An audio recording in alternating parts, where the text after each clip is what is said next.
This is Kelly Wentworth from Survivor San Juan del Sur, and you're about to listen to one of my favorite sources for all things Survivor. This is Survivor Talk with D&D. So find your flint, grab a bag of rice, and all your fishing gear, and let the bartering begin. Take it away, D&D. Hello, my name's David, and I just competed in the 2015 Durham Warriors Survivor Challenge, and I lost. Hello, my name is Joel. I'm from Survivor Borneo, and I just competed in the Durham Warriors Survivor Challenge 2015, and I also lost. Hi, I'm Wendy, and I just competed in the 2015 Durham Warriors Survivor Challenge, and I kicked butt and I won. And I'm Dwaine, and I have no idea why I'm here. Because I did not play in the 2015 Survivor Durham Warriors Survivor Challenge. You got a nice voice. At least it'll give you that. You have a very nice voice. There you go. Welcome to the show, everybody. This is Survivor Talk with D&D. It's a little different tonight. David and I are just two best friends who love to talk about the show Survivor, and so that's what we're doing. Tonight we are talking about the Durham Warriors Survival Challenge, which if you don't know what that is, well, you're about to learn about it. And we are joined by two very special guests who've already introduced themselves. First off, ladies first, the winner of the 2015 Durham Warriors Survival Challenge, ladies and gentlemen, Wendy Langford. Hello, Wendy. How you feeling? I'm feeling fantastic. Yeah, I bet you are, you winning woman, you. Hey, wait, I got to show you all before we get going. Okay. This is look at that. This is my prize. He's right next to me. Yeah. Wow. And from Survivor Borneo, Joel himself. Hello, Joel. Let's give you a round of applause. How you feeling, Joel? I'm feeling all right. Took a couple days to get back to it, but today was the first day I kind of was mentally and physically back to it. But it took a few days. I was surprised. Yeah. And do you want to tell everybody why you're on the show tonight? Didn't David, like, twist your arm or something? Well, yeah, I figured since I so handily trounced David out of the competition, we would do him a little solid and get back over here and recap that. There you go. We'll recap just that part of the weekend. Yeah, I mean, it was a short part. You know, he did his best, and I think we could probably recap. I want to do it two ways. You guys are probably usually interviewing people, but I also have David, who's here, who is going to be privy to a lot of things that I'm unaware of. One, what was going on with the rest of the people during the challenge, then what happened, what was going off, how much trash talking was going on, you know, because we were so involved because both Wendy and I were there until the very, very end, and David had a lot more free time because he got eliminated so much earlier. Yeah. So I want to know what was going on. So much free time. I had to put up with this for 24 hours and then get kicked out of the game. So welcome to my world. So the cool thing about the Durham Warriors Survival Challenge, and I'm going to let David give a little more info, but I just want to give my 2 cents in, is Bob Crowley, of course, winner of Gabon, I believe. Isn't that right? Mm-hmm. Okay. See, I'm not the Survivor savant that David is. But Bob Crowley lives up in Maine, and he does this Wounded Warrior project, or he's part of it, and this raises money for that. And I want to tell you something. This is Survivor condensed down into 4 days, and I think especially Joel, who's played Survivor, will be able to attest to this. This isn't your summer camp survival game. All right, this isn't, okay, kids, go line up. We're going to throw water balloons at the wall, and if you pop yours, then you win the challenge. Oh, I wish that was the challenge. No, this is not that. This is Survivor, CBS-level puzzles, everything, except we have, I think, like 8 challenges the first day. A total of 22 challenges over a 4-day period. So, David, why don't you tell them a little bit about the Durham Warriors Survival Challenge before we go and talk about the weekend? Well, if you really want to know about it, you can go online and Google it. But it came from a poolside discussion between John Vahada and Bob Crowley. John had the idea to organize this. Bob had the land, and it just took off from there. And then 3 seasons later, one Russell, one Laura, and one Wendy, you got 3 winners, and you got 3 great seasons. And every season, if you look at the videos, is bigger and bigger, more colorful, more people, more volunteers. It's amazing. And it's really an experience. One of my favorite moments of the weekend, and I had a ton of favorite moments, was on Saturday between challenges. and I would look at Troy Zan, who I guess I'm name dropping there because we got to play with Troy Zan, but he, when we'd go to our lockdown area, which we weren't locked down because we could talk all we wanted, which I didn't do enough of, but we'd go to that little lockdown area, and Troy Zan would just lay down to go to sleep. He'd grab a handful of rice, and then he'd lay down to go to sleep and say, dude, this is tough. So for Troy Zan to say that in the middle of the day, he just kept going on about how this was so real and so like the game. I think the hardest part is the social game, the strategy game, because if you're not on top of it, you're playing it at 10 times the speed that you might play it over 39 days. And Joel can probably attest to that. If by the time you realize what you need to do, your name's getting written down, and somebody's taking your torch, and you're getting a breath mint. So it goes pretty quick. From Kathy, from Psycho Kathy. You had to plan so much farther ahead per event. Usually if you're going to do the show, you would have the event. Maybe you're going to go back to the camp. You're going to talk a little bit. With ours, there wasn't as much strategy. There was more strategy in this game than in ours combined. It was very intense, but you had to think a few steps ahead.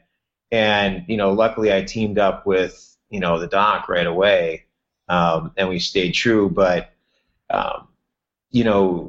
coming into this, having 15 years to think about it, there were so many levels to what has to happen as the game progresses, and this was in such fast forward, really compacted in there. It was over 3 days, but, 22 challenges over 3 days, plus a couple nights out in the jungle or the woods.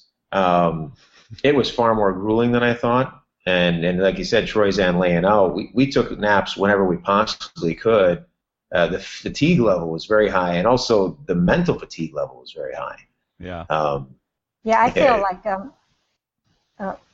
I was just going to say that when I had my entry interview when the game started, they said, do you think you could win the game? And my answer was 100% only if I could play a social game. And I didn't know in 3 or 4 days if that was going to be possible. But it was possible, but it was a much different social game than I think it would be if it was stretched out to a full season, where if you blindside someone, you have 3 days to make amends for that, or if you flip, you have 3 days to get in with a different group. This was very condensed. Right. Well, I'll tell you what I'd like to do is I'd like to ask both Wendy and Joel how their game started, because for those of you who weren't there, the Durham Warriors Survival Challenge started differently for the fans versus the, quote, favorites of the returning survivors. There were 6 returning survivors, and I'll let Joel tell you who they were. But Joel, if you could tell us a little how your game started, how the weekend started for you, and then, if you want to, a little bit of how you and Jill connected so quickly. Well, for me, coming through it, so many years later, and I've had so many years to think about what I wanted to do, but I got kind of messed up because my plane was delayed. Yeah. And I didn't know, coming into this, I didn't know if it was going to be, hey, let's fly in, let's sit around, let's have a little powwow before I go out into the wilderness.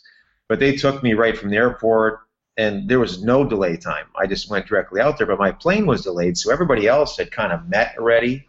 Mm-hmm. And then by that time, and they had Torrentino stand in for me.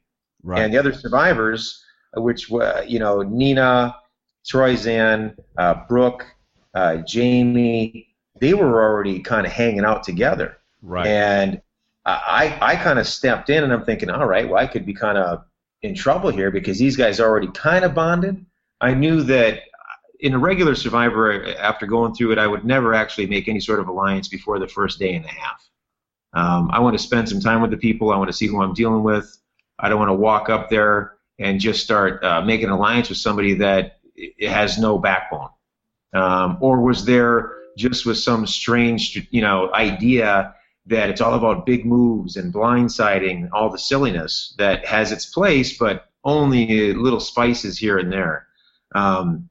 So I stepped into something where I was an outsider coming in because they've already met each other. Right. Stepping into it, I knew that I had my layers to the game that I wanted to do, and that was primarily assess who was there, figure out who had the highest character, and then align with the person with the highest character. And that's not a slight on anybody that was with our group, because the group that I was with was impressive. They were very impressive people on many levels. But the doctor struck me as somebody that I would say would be like a Gretchen from my season, but smarter. Who was somebody who was solid as a rock, highly intelligent, and right away we kind of bonded. And within 2 hours, we're walking back, and we looked at each other, and we just said, as long as this thing goes on, I will never put your name down, and you never put my name down. Right. And then we took it a little level farther than that. We said, as long as we're playing, now we don't need to be getting water together and hanging out together like we're big pals. We don't want anybody to know that we have an alliance together.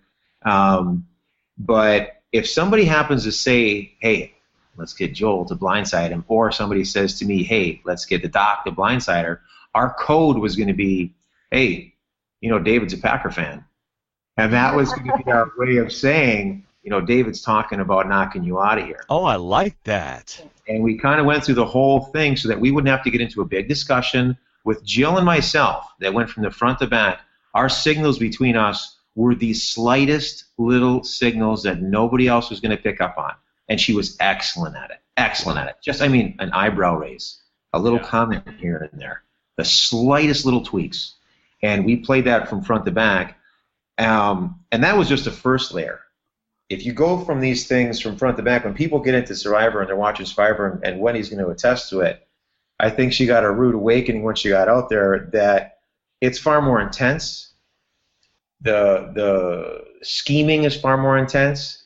And when you have people, you know, like, you know, the people that did get eliminated before us, everybody's just always thinking big moves and stuff like that. The big moves, the blindsides, that's later. You've got a lot of heavy lifting to do before you even can get to the point of doing a blindside. Because that's, you know, and this is just many years of talking with Jervis and everybody and they've gone through it and everything, that, you know, it's about controlling it, teaming up with the right people. You know, I don't know how far you want to get into the whole story, but that was the first 3 or 4 hours after I got there that had been set up. Well, one thing that I will say to you is, since I was on the video crew, I got to talk to a lot of people behind the scenes, and you and Jill had everybody fooled, at least everybody that I talked to. They thought it was you and Brooke. Right. And they never put you and Jill together. And whenever we would have confessionals, and I watched all the confessionals, you and Jill were always on the same page. Brooke was usually either close or on the same page, and Troyzan, one time Troyzan was close and Brooke wasn't, and the other time Brooke was close and Troyzan wasn't. And that's exactly your precise, exactly, because unfortunately, this is the hard part. This is the Sue Hawk crying rat and snake speech. That's the part where the feelings really get hurt. Is it's not a team win. There's only one winner. Right. Wendy was that winner, and she had to do a lot to get to that win, and she had to fight through a lot to get to that win. But the setup that I always say, so you're going to take your first group that you're going to meet that first night. You're going to tie in with somebody, and that's your inner circle, but then you need to have layers as that goes out. Yeah. And then you're going to have your big layer, which was the Dave, who was too darn smart. We put him on that outside layer because, like, that guy, right away, you know, real quiet, I was like, big man needs to go quick. And because, not quick, but take that whole group over the first finish line, which is the merge. And if that whole group goes over there, over the merge, you don't eliminate people because they're the strongest or the whatever. You eliminate somebody that once you get past that merge, especially when you got a tribe shuffle like we did, you know, Dave was highly dangerous. To me, David was the most dangerous person that was not in our group. And then once you had the big group, then you keep going in, and then you had the 6 of us, which was the 4 survivors and Wendy and Bob. Matt was in Wendy's spot, but Matt became a lone wolf. Not a lone wolf, but a scary thing. But then we kept on kind of going in and going in and going in. Then there was layers to it that were very complex. It is the most complex game there is. I mean, there's nothing there's nothing more difficult than playing chess with a blowtorch up your butt. Yeah. And that's pretty much what Survivor is. See, when I can imagine that. Yeah. After that tribe shuffle, which I was excited as a fan, like Wendy, but I wasn't exactly excited as a player because we didn't have the even numbers. We had 4 gold, 3 blue, and 1 purple. 4 very strong gold. Unfortunately, they were probably the strongest. Nothing against Jamie or Nita, but you 4 could have practically won those challenges just about by yourselves. Yeah, but sure. As soon as we got to camp, you and Jill took off to make a water run, and that's why I wanted to go. That's why I wanted to go with you. And to me, I think Wendy and I were kind of in the same boat in that we saw you and Jill playing the hardest while trying to play the most nonchalant. Mm-hmm. Brooke was like a little sister, and Troyzan was like a cousin. So he wasn't as tight as you and Jill, or possibly I saw it as you and Jill 1 and 1, then Brooke, and then Troyzan number 4. And what I wouldn't give for 5 minutes after that challenge that took me out to tell Troyzan you're actually number 5 because I think Wendy just got adopted. I would love to have had those moments back. Well, obviously I was late. There was one thing that was missed in there. Now, because right away, and then this is the mean part as well. And this is something that Richard Hatch taught me with the first time around. And then had a lot of years to think about it afterwards. With my first time going around, I was all about team. I grew up, my dad was a basketball coach. Everything was about being on the team. And I wanted to take my first Pagong tribe and bring them over. Richard took it to the next step, that step that I incorporated in this time, which is the real hard part. It's the hurtful part. And the only reason that Rudy, Sue, and Kelly made it to the end is because Richard saw those are the people that he could team up, that he could beat at the end. Mm-hmm. At first, that was Matt. Matt was our person that we were going to team up with. They were like, because he flipped that canoe over in the beginning, he couldn't even, kind of get it together. It looked like he was physically falling apart. So we thought maybe we could beat that guy. Wendy really was she was kind of in there because I didn't really know Wendy. She was a quiet person. She had a tent, which I was, we were like, hey, Bring the Used her tent. for her tent. that type of thing. But then as it progressed, she showed that she was a sleeper. So was Matt.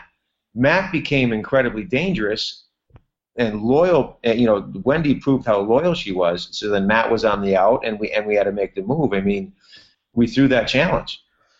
And I think that part of it, for the 4 of us that came over, because it was 4 survivors and then 3 from the original Tawadi and Matt.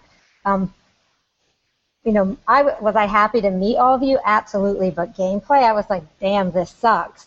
And so as someone observant, which is how I spent my first night, the first night when we took those rafts in, Right. by the time I had my 2-hour raft trip to get to the island, I already knew 3 people that I wanted out of there just by being quiet and listening. And I think in a game that's so quick, and I'm a super fan, but we had uber fans, and they were so excited. Many people had applied many times to be on the real show, and so people were almost jumping over each other to show I'm that player, I'm going to be that player.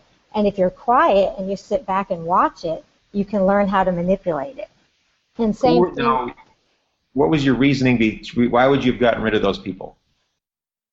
Why would I have gotten rid of those people? Yeah. The first few people that jumped out at me as just going overboard playing the game, I just thought to myself, I'm going to sit back and watch them self-destruct. And they were all gone almost all of them. One came to the merge. Because they were too obviously aggressive. I almost felt like, have you not watched the show for 30 seasons and seen that if you're that aggressive person, the target's going to be on your back? On the flip side, if you're quiet, Go ahead. I was going to say, on the flip side, if you're quiet, that can be a negative too. But in this 4-day game, I felt it was a real benefit for me. Yeah, because when I'm thinking about that as well, I was on a different barge. They called it a barge, but it was just wood that barely floated.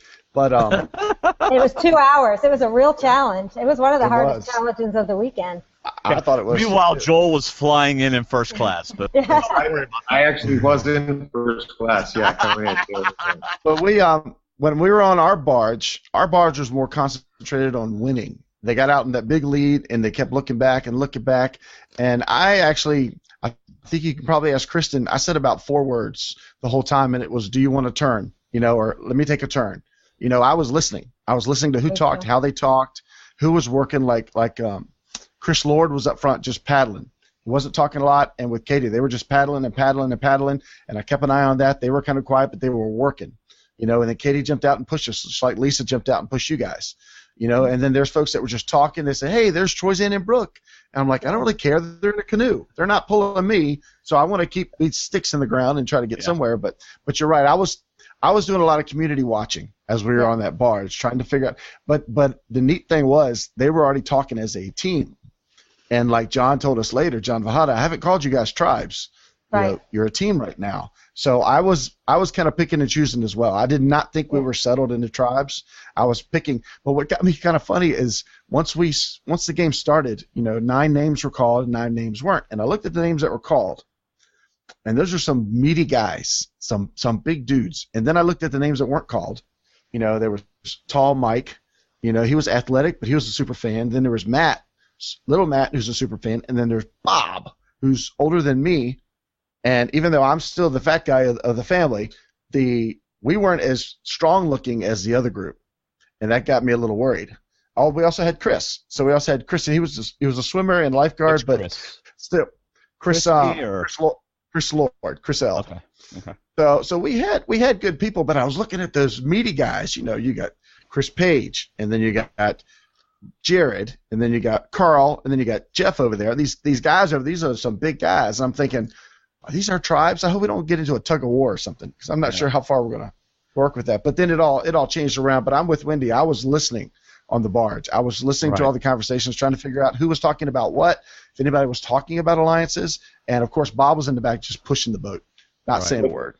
That to me, see, the thing is, for you guys stepping in, and this is your first go around, if you see somebody listening like that again, you're sticking out just as much as the other ones. Exactly. I was going to tell them. We saw that you were listening. We were aware of that. Yeah. When we went off, we're like, yeah, Dave's sitting back sucking all this in. Wendy's sitting back sucking all this in. The thing is that Wendy did not exhibit the other side of it, where she was really willing to make those hardcore moves. And again, and Wendy knows this, the huge reason, then we go past this, Matt was kind of tripping after that first night. Wendy was the 6th one down, and then there was Bob, and then there was Dave. When Wendy threw up out there out there camping, she was just she was a little mom that came up. She was like, oh, look at this little mom sitting here sleeping on the ground. Oh, she's so cute. And all of a sudden she looks up and she goes, I don't feel so good. And she gets up and throws up and comes back down and lays on the ground. We're like, okay, this person is good. And then when we did some searching for some idols, and she actually, came up with them. Loyalty goes a long ways. At least with the doc and I, that was the big thing. And again, Brooke was making some moves. There were so many moves here, guys, that happened. Right. If you look at what happened with Chris Page when he kind of put the survivors on the same team, right? That is also akin, if you remember the first All-Stars, when Boston Rob got Lex to put Amber on a team. Yes. And then shoot him over later. Yeah. Very similar. Yeah. Brooke started that move. Now, I was tight with Chris P., but Brooke made those moves. So Brooke comes off. She's one of these people, the first time I met her in the camp, I was like, oh, she's solid. But you first meet her, and she's this cute little person. She's a very, very intelligent person. Very make moves that were so slight. But when you guys were sitting there, Dave observing, Wendy observing, that was not missed. Right. There's a difference to it, and you can tell. You can tell when a person is kind of sitting back and watching, and you had to be careful. There's a lot of observing going on, which is, I'm not saying that's a bad thing. That's a better move than some of the other people that last night when they were going hardcore at Wendy, which was, Dave, you missed it. My gosh, I've never seen anything like that where she was getting beat on and attacked mercilessly. And they followed me to the bath. I went to go to the bathroom, and everywhere they followed me. And that night, it was funny because the thing I was most nervous about coming into this whole thing was, could I do the challenges? And while I know I wasn't the best at every challenge, I did win a few, so yes, I can do the challenges. But the hardest part for me was that night. Yeah. It was the scrambling, and I was debating what I wanted to do, and I really thought about it afterwards. The reason that I stayed where I was and that people thought, oh, she's this, super fan, she's just following, but it was really more calculated than that for me. And the reason being that I had all these people that were so frantic that they weren't coming, they didn't offer me anything. They were coming, it was very obviously self-centered moves. No one talked to me about Final 2 or Final 3. I felt I 100% would have been on the bottom with that group. I also felt like I was on the bottom with the survivors and Bob. Well, after Bob, I was certainly on the bottom with them, but their method was so calm and so calculated that I could work with that much more than people being frantic. Right. Well, now you had to take into consideration, Wendy, that the 4 survivors, they had every reason to be calm. They had that tribe in the palm of their hand. The other people were freaked out and didn't think they had a chance in the world, and they were at a desperate moment. They did that. But that made them big. That made them. Let me back up a second. They did that to themselves, and let me show you how. As they went through it, they followed like some sort of a formula. Get rid of the strong players. Get rid of the strong players. Get rid of the strong players. And in the end, they had no diversity in their tribe. Sure, you got a few people that could make a puzzle. Sure, you had a few people that were somewhat loyal. But they got rid of anybody that would bring any strength or speed to the game. And those challenges had a lot of aspects to it. So as they were spinning their group out, they just made our job so much easier. So then in the end, of course we were in control because we made a plan. We stuck to that plan. As Dave and Wendy can say, we were just preaching all day long, guys. We would win. We'd come back, make a plan, stick to the plan, work to the plan. And at least our little group had a chance.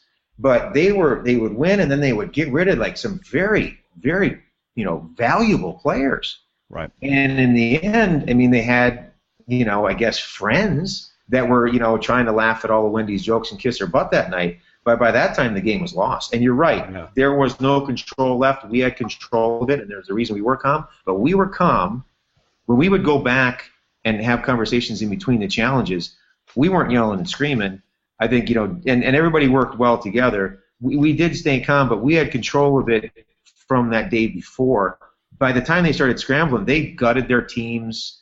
Getting rid of that Carl when they got rid of him, dude was smart, strong as an ox, a decent guy. I couldn't believe they got rid of him. Even Chris, that Chris P thing, how that happened, that was quite a coup. I wasn't there for that. That must have been quite a... I wish I was there for that tribal. Quite a shocker. It would look like, Troy Zan and I had a lot of conversations. It was just that Doc and I had made our pact, very early on. It was just a good combination of the 4 of us that were very different human beings. When you've got a group and everybody's the same, and again, I wouldn't just say the strongest people you want to get out. Our diversity is what made us calm, and our loyalty. But we were not totally calm. We thought for sure. That's why I played that idol the next day. The Doc, for sure, she thought Bob and Wendy had flipped. Well, I'll tell you what. I'll tell you when I knew that I made the right decision. It was the day of the individual immunity challenges, and it was the second challenge, which was the gross food eating challenge. Because although I did eat everything, I ended up being one of the final 3. So instead of it being a normal tribal council, it was a tribal council where the final 3, one of them got voted out. If I was going to flip, it would have been the vote before that. And then I would have been a flipper, and I would have been, everyone would have voted for me. You guys would not, you would have voted for me and not Lisa. I would have been gone. So at that moment, I didn't know I'd come in first, but I knew I 100% made the right choice for me at that moment. Right. After you did not flip that first vote, and I played the idol, which I didn't want to. The Doc thought you flipped because you really had it was relentless on top of you.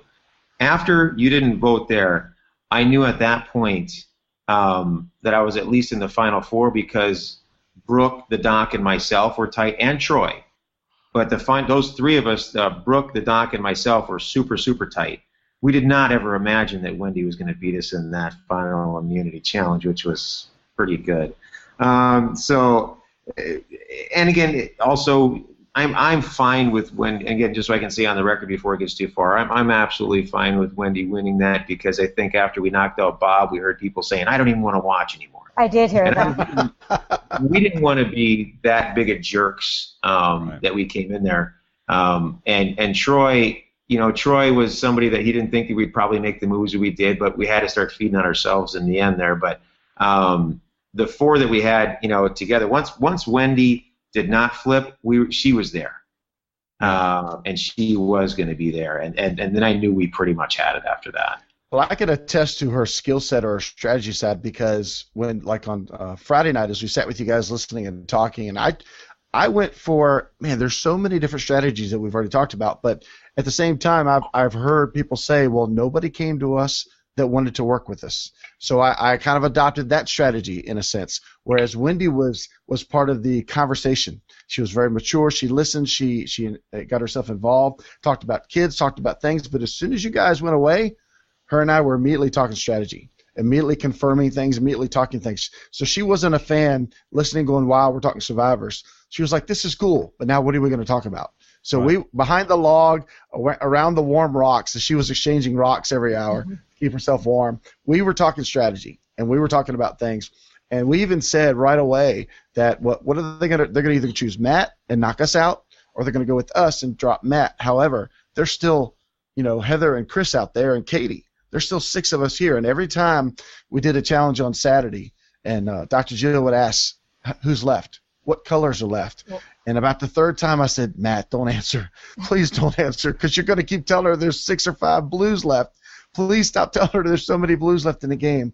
And I'll give her credit. Dr. Jill, she zinged me either Friday night or Saturday morning when she asked, are you okay going with us instead of them to the final? And it caught me off guard. And I'm one of those that says, when somebody asks you a question, no matter what, you always say yes. And you say it emphatically, and you say it right away. And she got me good. I'll give her a lot of credit. She's smart. She was quick, and she set me up, and she knocked me right back down. And I even went to her later. I went to her later and tried to make it up, saying, look, I got to talk to Wendy, I got to talk to Bob, and I didn't want to answer for them, but to give you an answer, yes, we are all 4 going with you guys, which, of course, we weren't, or I wasn't at the time. But that's why, she got me, and she nailed me, and she was right to get rid of me first, because as if we'd gotten to the merge, if at least Wendy and I had gotten to the merge, first thing I was going to do was to align a new group and try to knock you guys out. So you were right to pick on me. Well done, and you got me. But at the same time, when the game was over, I ran to Wendy and I said, you made the right selfish moves. I'm so proud of you. You made the moves that got you to the end no matter who you went with. You took care of you first, and that's what Survivor's about. It's about one person winning. My moment of like being put on the spot was when we got the food tray at the merge. There was a clue in there, and I knew there was a clue in there, and I couldn't get it myself. So Jill was next to me, and good faith, I shared it with Jill. She got the clue. She had presented to me a possible final girls alliance. Well, once her and I shared the clue, and I went to the bathroom and came back, and I saw Joel, you, and her looking, I knew that wasn't true. At that moment, I knew that you two were tighter than her and Brooke. So you guys went one way, I went another way. My favorite moment was I found the 3rd clue or the 2nd clue, and then I made a stupid rookie mistake, and Joel knows exactly what it is. I left the box in the tree. So I had like 15 minutes, and I was like 1 tree literally away from finding the idol, which I don't know if it would have changed what I did because I won. It probably would have killed you. It might have. But you guys came, and something's happened, and I had 1 split second, and I just said, I just found the clue and shared it. And, it was 100% the right thing, but it was like, David, it was that split-second decision of what do I do, and I just had to be honest about it. Let me back this up. When we did not get out Lisa, and we got that Tina first, the reason we didn't do that was to flush out that idol. Yeah. If we would have not found that idol with you that night, we wouldn't have said much to you. We would have flushed out that idol the very first vote the next day, and you would have been the 2nd person gone. And because you've got to have a plan, and you've got to be merciless. Yeah. And at first we were kind of like, because we saw that empty box, and Dr. Jill, she is nobody to be trifled with. I'll tell you that, man. When Yeah, she she saw is that, smart. she made a beeline to Wendy. And she came across Wendy, and I was kind of standing back, and she was just right out. And Wendy came through, and I could see that. I could see in your eyes a little bit. It was like a 1 second, what the heck do I do? But Yes, I saw it. I could see it in your eyes.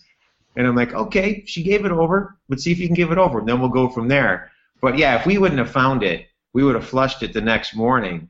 And, we had idols to play on our side. And so it was a good move. I mean, you can't – it is a devious game, but many times it is somebody that makes the solid move that keeps you around. It was Matt that did it to himself. Yeah. And he was there. He had it. We loved him. We loved his story. When he put that puzzle together and we picked him up in the air, I was choking up. I mean, that's something I'm going to remember for the rest of my life. And we had it. And then he got too smart. It was the same thing that happened with the Bagong tribe with ours. We got a little comfortable, and all of a sudden everybody wants to do their own thing, and the wheels fall off. But sometimes being smart is being the person who keeps their mouth shut. And and sticks to it. I mean, Wendy, when that happened, because it came down between Bob and you, and Jill was like, we got to keep her around. She did hook us up with this. Yeah. She did help us with this. She did these things. And I'm like, all right, that's what's going to happen then. Yeah. And, it was something that it was your loyalty that kept it around. It was your loyalty. It was your toughness that kept you on that first time when you threw up and you didn't quit. We knew you'd be there. And I was very impressed with that. And then, when you actually did come up with it, because if you wouldn't have, I mean, we flushed out the other people the next day. There was a lot of people left. But we thought that you probably, that's why she played the idol. But, I mean, that's the beautiful part of the game. I mean, there's so many levels to it. There's no one thing that can happen. It's just a million different things that could happen that could change it. And, here's a question I have. So, we had our thoughts of we had in control, Dave. When you went back and you got out, I think it was right. You were right before the merge, right? I mean, you were two before the merge, right? Yeah, me and Matt, yeah. I mean, what was the mindset? Was there a lot of animosity? There was a trash talking towards us about how hard we were playing, getting mad out? Was there a lot of angst? I mean, was there anger, or what was your thought? What was going on? No, when I got out, for one, I wasn't hungry. Crazy enough. What's neat is that all that we're talking about happened over 3 days, people. So if you're thinking about doing this, you will get a full dose of Survivor just over these. We haven't even touched on the challenges yet. But anyway, when I got out, I found Chris P. and I found Carl and I found those guys and I found Mike, and we started hanging around and talking, and we're sitting there astonished at the number of fans that are not ganging up on the Survivors, and we're just not seeing it. Of course, we don't know Jill's idol stockpile. We don't know all the power she has behind that, but we're looking at them like, and we're saying, why is it Wendy flipping? Why is it Bob flipping? Why are they making these decisions? Of course, at the end of the Sunday, we understood why, but we can't figure out why these 4 people are running this game against these other 7 or 8. There wasn't so much trash talking because I was actually flattered that y'all picked me to go first because it means you didn't trust me and you were right to do that. But at the same time, we were still looking at the fans going, what are they waiting for? Why only one survivor can win an immunity challenge? What are they waiting for to go after all these people? So, well, I didn't feel like with the configuration of the people that came to the merge, there were some people that I had not played with before, and there was some people that I did not trust. So I honestly, even though I ended up sticking with the survivors, I felt in a better situation with them than I did with the other group, except for the 2 original blues, Chris and Heather. But there was 3 other people there, and I didn't trust them. I would imagine it's hard to suddenly trust somebody on the last day of a game. At the last stage 4, you call it in 4 stages. Go to stage 4 and suddenly make an alliance when you've been living with these others in stage 3 and some of stage 2. You went all these challenges with these people. You spent nights with these 2 nights with the survivors. You've made alliances with them. You made relationships with them. You shared idol clues with them. And when the first thing they say to you is, you're going to be happy with 6th, not, the first word you've talked in a game, you're sort of like, yeah. Well, also, go ahead. We dominated that day as a group, and I kept on reiterating that night. We won by sticking to a plan. Let's stick to the plan, because these other ones, they didn't have a plan. And they were just shooting from the hip and going off, and two of them were sleeping over there. And then all of a sudden they're coming up with some crazy ideas, like right in front of us, as blatant as possible. The wheels would have fell off that whole thing the next day. I don't blame Wendy and Bob for sticking with the four of us, because at least, you know, we could spend, you know, get through that. Yeah. You know, it was such a, and again, that's the difference of going through it before and then, you know, coming into the first time and all of a sudden you're just going off with it. It just reminded me a lot of my first tribe that I was on, and there was no, it was just everybody out for everybody, because they weren't one tribe. They spent the day on two separate tribes, and they're a hodgepodge that got put together in the last minute, and they didn't have the benefit of us spending the whole day talking back and forth. And again, you know, even though the four survivors, everybody puts us as four survivors, we were vastly different human beings with different skill sets that brought different things to the table. And when we put ourselves together as one, we were very formidable. And also, we put that shit on lockdown. Sorry for swearing. But that's another thing with Jervis. When Jervis went back his second time and we talked so much about it, him and Tyson put that whole thing on lockdown. And you've got to do it as well as possible. You can't do it 100%.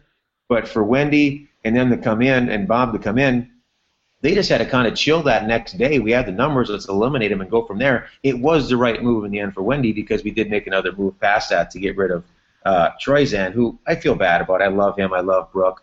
You know, but, you know, because there was a cohesion to it. But I'm sorry for interrupting your question there. But. No, but so, you brought up a good point. Let me finish one last thing that he asked about trash talking, Dwaine. I know you're still here, Dwaine. Sorry. We'll be right with you. But he talked about when I got knocked out, was there trash talking? If anything, we went looking for Chris, because we wanted to tell Chris, this is your work right here. This is what you did. Explain to us why you're buying us dinner tonight, because you've just set these four. You've forced them to bond. You know, they have a common core in that they're returnees, you know, and they know that everybody's out to get them. But you put them together and made them strong. You gave them 24 hours to regroup and form and lock it down, like you said. So that was one of the things we were talking about up on the hill, about looking for Chris. And Chris was there. He was talking. He was just as cordial as anything, and he was explaining some things. But by that time, it was just, let's just watch and enjoy. You know, there was nothing harsh about it, nothing bad about it. We wanted to see how it was all going to work out, because we thought it was pretty exciting. Yeah, we wanted to play hard, so. Chris wanted to make a big splash in the game. Mm-hmm. And what I was going to tell you, David actually said. The players, Joel, were more irritated with Crispy than they were with anything else. Why did Chris take these tribes and stack a tribe full of survivors who had played and dominated a whole day together, which we're about to go back and talk about? Why would he do that? And that's what was more frustrating. And when we did confessionals that night, after Chris made that move, what Chris did, everybody, is we had a reverse tribe, a reverse schoolyard pick, and Brooke looked over at Chris, who was picking teams for the other players, and said, "Put me with Joel." And then Chris looked over at Joel and said, "I'll give you her if you give me who I want." And they basically made a deal, and they stacked each other's teams, right? Which left and that's Survivor. Right, exactly. But they were all pretty upset with Chris for that, because he basically I understand why Chris did it. I understand why he did it. The reason he would want to do it is he would have us beat the crap out of everybody. He would be left in the end, and then he would take your spot, Wendy. Yeah, well, that didn't happen. That's what he probably thought was going to happen. But he didn't see that he was going to be the second one out. And that's the thing about Survivor. Anything can happen at any time. Right. Like what happened in the final immunity challenge when Wendy won and took the whole thing. Anything can happen at any time. Right. And I think that was Chris's thinking, because Chris and I, were friends, and it's just like, again, it's just like the Lex, that Rob. I mean, those things happen in Survivor. Right. People make looks at each other, and they do things like that. And that was Brooke, her very slick move that I didn't let any, we looked at each other throughout the game, that we never let on because we didn't need any more animosity towards Brooke, but that was Brooke. Brooke is highly intelligent and very slick and just the littlest moves. I mean, she's real good. And so she started that off, and then we just went through, and I said, okay, give me the doc. Okay, give me Troyzan. And then at that point, we didn't want to push it any farther, and we kind of unfortunately had to let Jamie and Nina go. We couldn't be that stupid about it and so blatant about it that we would go for all of them. And I just let it go at that. I said, do what you want after that. Because once we had our 4, those 4 to me, and I say this without any joke, if you put the 4 of us together, being as different as we are as different human beings as we are. Once you put the 4 of us together, I think we could have been in the Final 4 in any Survivor show that there was, because we are so different. Diversity is the key. Diversity was the key. But Chris B was thinking, put those 4 together, pound them in the ground, and that's what we did. We didn't think Matt was. Then they were trying to mess with us. You know, when they gave us that little old lady named that little lady right there named Wendy with the tent? Yeah, give them her. The 5 foot tall. I never thought in a million years. I never thought in a million years when I saw that little Wendy that was the person that we were getting. You cannot tell a book by its cover, and Wendy and Matt are the best cases of that. Matt became the most dangerous person in that game. He had to go. Wendy, she just beat us. Yeah. But the thing is with Chris that still astounds me is he didn't have any self-perception at that point, because there's a time for a big, huge move, but that, you know, you can say what you want, but he jeopardized his own game with that move. He did. That's absolutely correct. Survivor is not all, like they asked that question, and I think Jeff said, what's your big move? The big move was 20 moves. Right. One big move. It's not Survivor. I mean, what's your big blindside? You don't blindside before the merge. You blindside when we got Troy, which, again, I'm sorry, Troy, but that's when you do it. You don't do it before that. I've had, again, 15 years to sit there and beat myself up over this, and I went out there. I had a very, very specific plan that was going to be worked.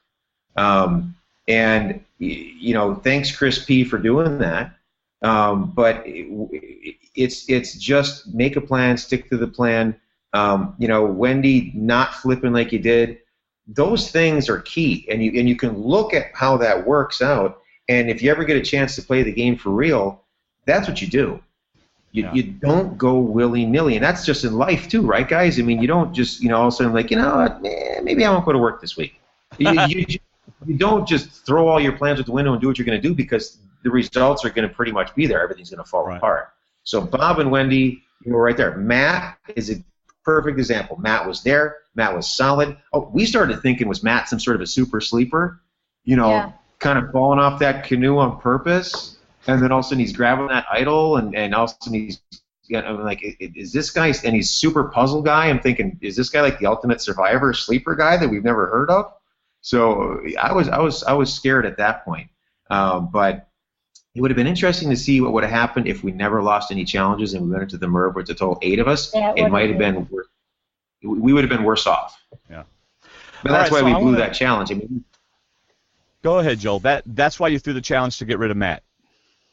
Yeah, that's why you had to throw it. And I am not a fan of it, and the whole rumor was for years that my team Pagong threw the last challenge to get rid of me before the merge, and I was always very much against it.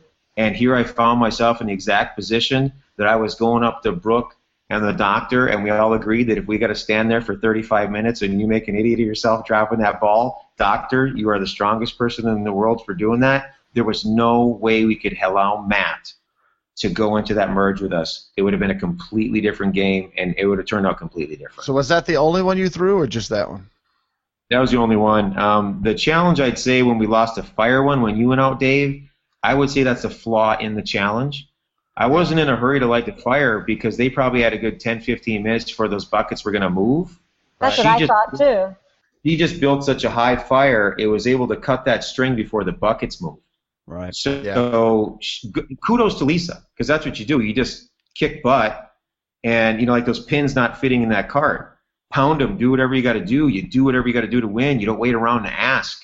You just do it, and that's that Lisa had that mentality. And that's what she did. Yeah. Well, I wonder, Troyzan had a really good point Saturday morning when we started winning. and he said we won that first challenge, the boat challenge, probably one of my favorite challenges, getting that cart around the world through the water. Yeah, that's awesome. And they didn't even get off the pitch because their pins were so hard to get in. But besides that, when we walked away from there, he said, "You watch, they're going to start scrambling. You lose one challenge, you go down one player. As soon as you see teams sit out people, you start scrambling." And it was actually hard for me to watch my friends vote each other out, even the ones that weren't just Tawadi. I had friends on other tribes, and challenge after challenge after challenge, we're walking out confident, high-fiving. They're standing there waiting for tribal. And then we come to the next challenge, and all we're thinking about is who's going to do what, who's going to chase that, who's going to dig this, and they're thinking who they're going to vote out when they lose the next challenge. And Troy Zane kept saying it's such a mental thing on them. We got to keep solid, like you were saying. Yes. Keep the plan, stick to it. And this makes me wonder, going into Saturday night, how these other fans were feeling. I've been talking to Chris Lord online and about it's the frantic thing about being talked about, and it's like, well, I mean, they just voted out 6 people, especially Chris and Heather. They got down to 2.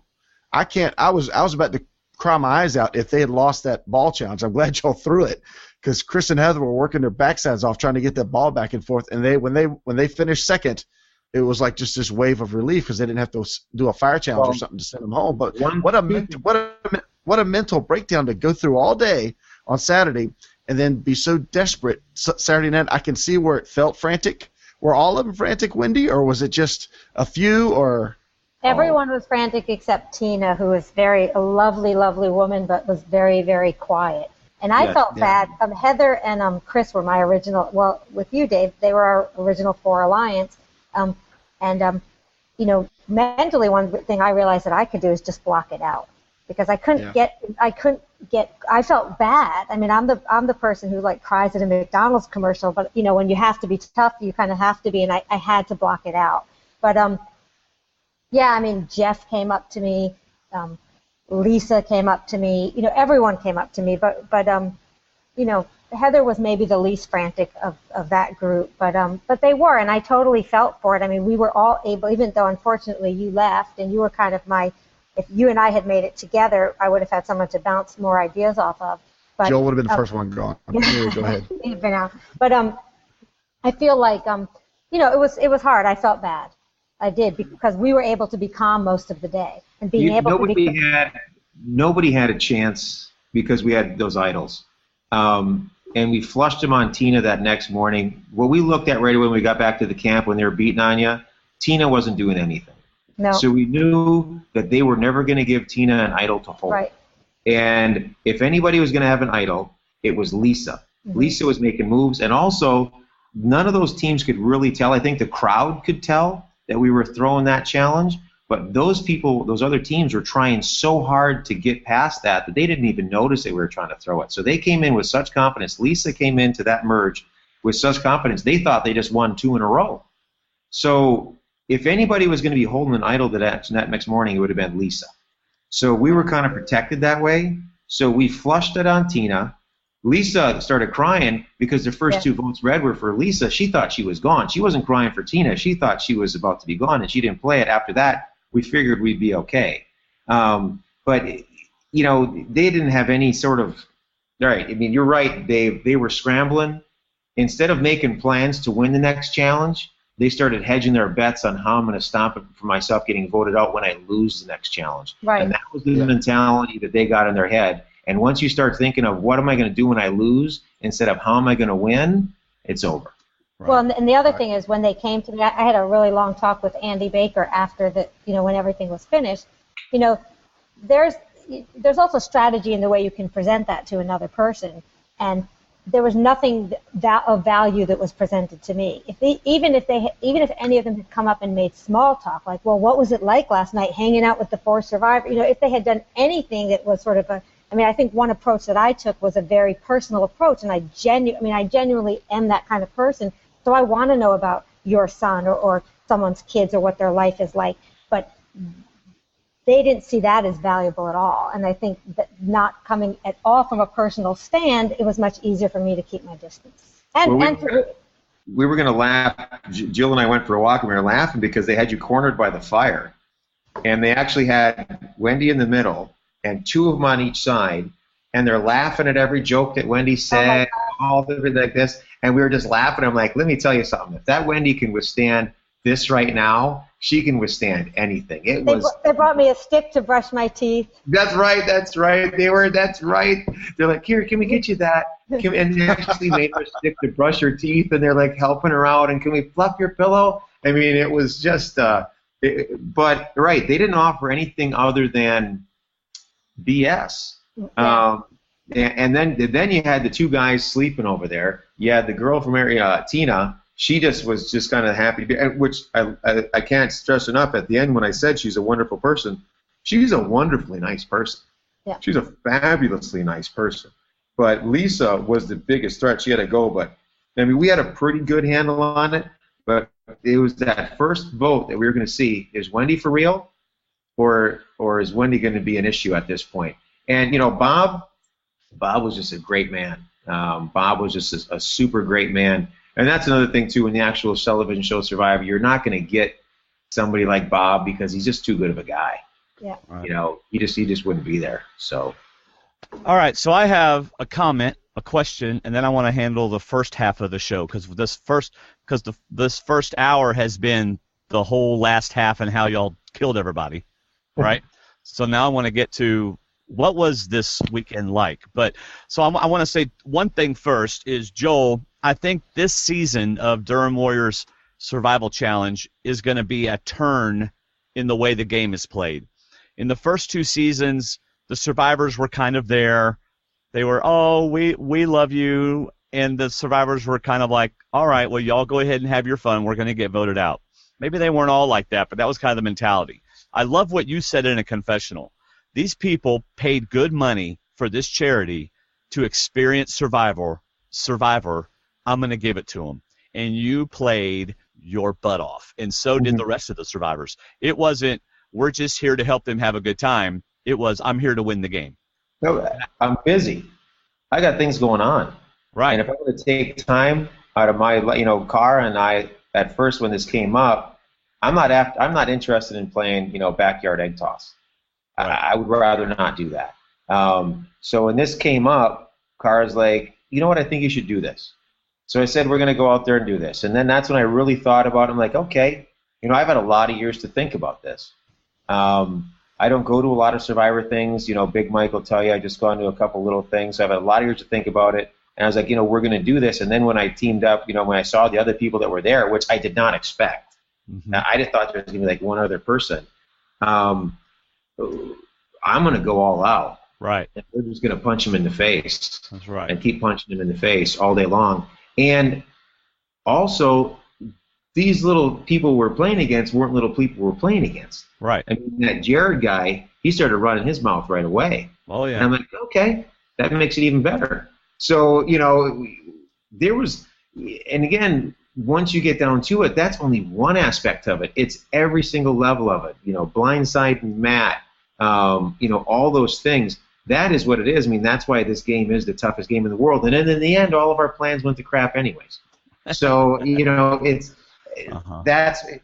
is the best game there is, and there's only so many times you're going to get to play it as raw as what it was. But to me, what's the point of going out there? Because, I'm busy. If we're just going to go out there and we're going to play backyard egg toss. Right. I did not expect the whole setup to be as elaborate as this. I kind of had an idea. But once we started really getting into it, and again, that's Troyzan, that's Brooke, that's the doctor. Again, I can't just say enough about that team of people that were with us.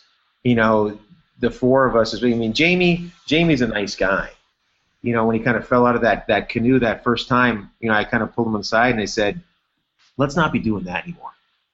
Let's not be playing around, because that Jared was ripping that kayak out of the water and almost broke a couple of our legs standing there. It was a serious thing. Yeah. It was absolutely for all of us as well. Now, it's not just the people that are competing against us. I'll tell you this: since we've gotten back, the group of survivors, we're also saying that this is one of the best times we've ever had of our lives as well. See? Awesome. Durham Warriors Survival Challenge. So, Joel, my question I have before we get back to the first half of the show and you kind of tweaked my interest. You didn't throw the challenge to get rid of David, all right? No. So but you got David out. Why, if Matt was such a threat, and you weren't planning on throwing that, why did you get David out before Matt? Because, so this is how it worked. Matt was supposed to be in the 4 of us and Matt. That was how it was going to be. We negotiated that with Matt when we all went into the tent the night before. We had Brooke pull him aside, or not Brooke, Doctor pull him aside, and that's just how it was going to go. Well, then he screwed up and he kind of went rogue on that one plan where we said, hey, this is just a turn-based game. Don't go for the idols. Don't get suckered in on taking it out of the box. And he kind of went rogue on us. Okay. And then Jill and I and everybody talked, and we're like, we got to get that idol out of his hand as soon as possible. So then that goes that way. Well, then, luckily, we did lose. And we said, David's out. And we told Matt, David's out. He's gone. He's got to go now. I mean, if we're going to get rid of anybody, there's a time to get rid of him. He's got to go. And he went rogue again. Okay, so it was the first strike. No. You're right. That was the second one, and I was done. Okay. I was like, all right. I don't care what happens. We are not winning another challenge until Matt's gone. So if you'd lost the challenge, like if we hadn't lost the challenge, the fire making, if we'd won it and had one challenge left, would you have thrown it to get rid of me or Matt, or what would you have done? No, we would have gone into it because we would have decimated those other people. They would have just been completely gone anyways. Yeah. So, and we were pretty solid. You know, it would have mattered to see what happens with Bob and Wendy. We had a pretty good amount of immunity idols. We had a few immunity idols, you know, in our stash. You know, I probably would have taken one right away, and you guys would have tried to vote me out that next morning, and probably would have burned a couple of you through. We were pretty good. I was fine. Again, coming into it, I really truly meant that when I said I want to take our group over the line, the first finish line, because that's the first finish line. And then once you get down to the final 6 of us, that's the second finish line. And then the last finish line, you know, or the goal, let's say, is that final 3. And that's when it gets real bloody and nasty and dirty and hurt feelings happen. So there was multiple stages that I was looking at to get to. So, yeah, when we said that all that day and we were all sitting there that day, I wanted us all 8 to get over. Because once all 8 of us got over, then we would go from that point. And then, you know, then it is everybody's game. Yeah. But the 4 of us were pretty tight. And, you know, with the idols playing, and we could probably flush them out and use some really good technique in there. Right. And, again, don't forget that, you know, Brooke and the Doctor were pretty darn smart. They'll come up with something. Yeah. All right. So everybody that is listening or watching, you've been listening to us talk about the Durham Warriors Survival Challenge, and you're going, what is all this about? We had this 4-day game, and what we've been talking about is basically the last half of the game, because these 3 that are with me were on the same tribe for most of that, and so naturally they're going to talk about that. And we also talked about how Wendy won and things like that, and how all that worked. But what I want to talk about now is how the game started and how it progressed for the fans. So while the Survivor alums, or the favorites, were in their tribe camp, okay, so they're by themselves at their camp, the fans have no idea, other than the couple that saw Troyzan and somebody, but they didn't know how many or what was going on. All 18 of these fans end up on the island in 2 different groups, as David's already told you, and then we walk them to a camp, all 18 together. We make them stand in the groups that they came in, still not calling them tribes, and told them, here's a bucket, or, well, there was a bucket with water in it, but here's a pot, here's some flint, here's some rice, we'll see you in the morning. All right?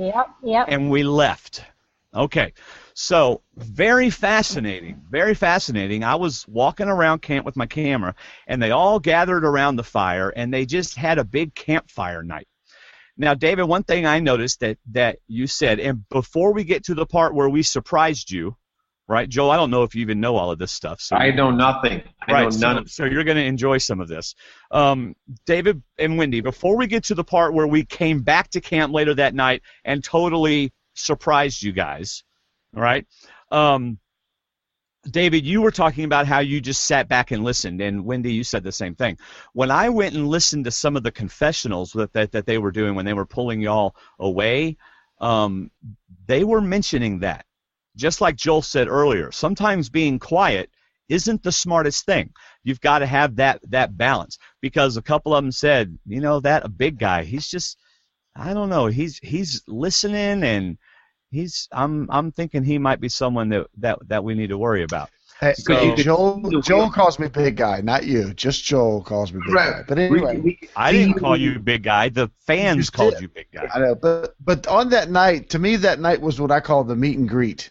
Yeah. And by the end of the night, I had everybody's name and everybody's state where they were from. I immediately looked for Wendy. I wanted to find the other Virginia girl, but for the most part, it was a meet and greet thing. But in that sense, and I think Wendy will agree, there were some over aggressive conversationalists that if you interrupted them, that would be a mark against you. Right. So yeah, I did listen. I did try to observe. I did look and see who was sitting together, who was having quick, short conversations, and things like that. So yeah, I did. I probably did listen more than I spoke, but at the same time, I just didn't think we were in tribes. Right. I didn't want to show my hand. I didn't want to make any real alliances. I wanted to make connections. I wanted people to know my name. I wanted Benji, Jared to know my name. I wanted Carl to know my name.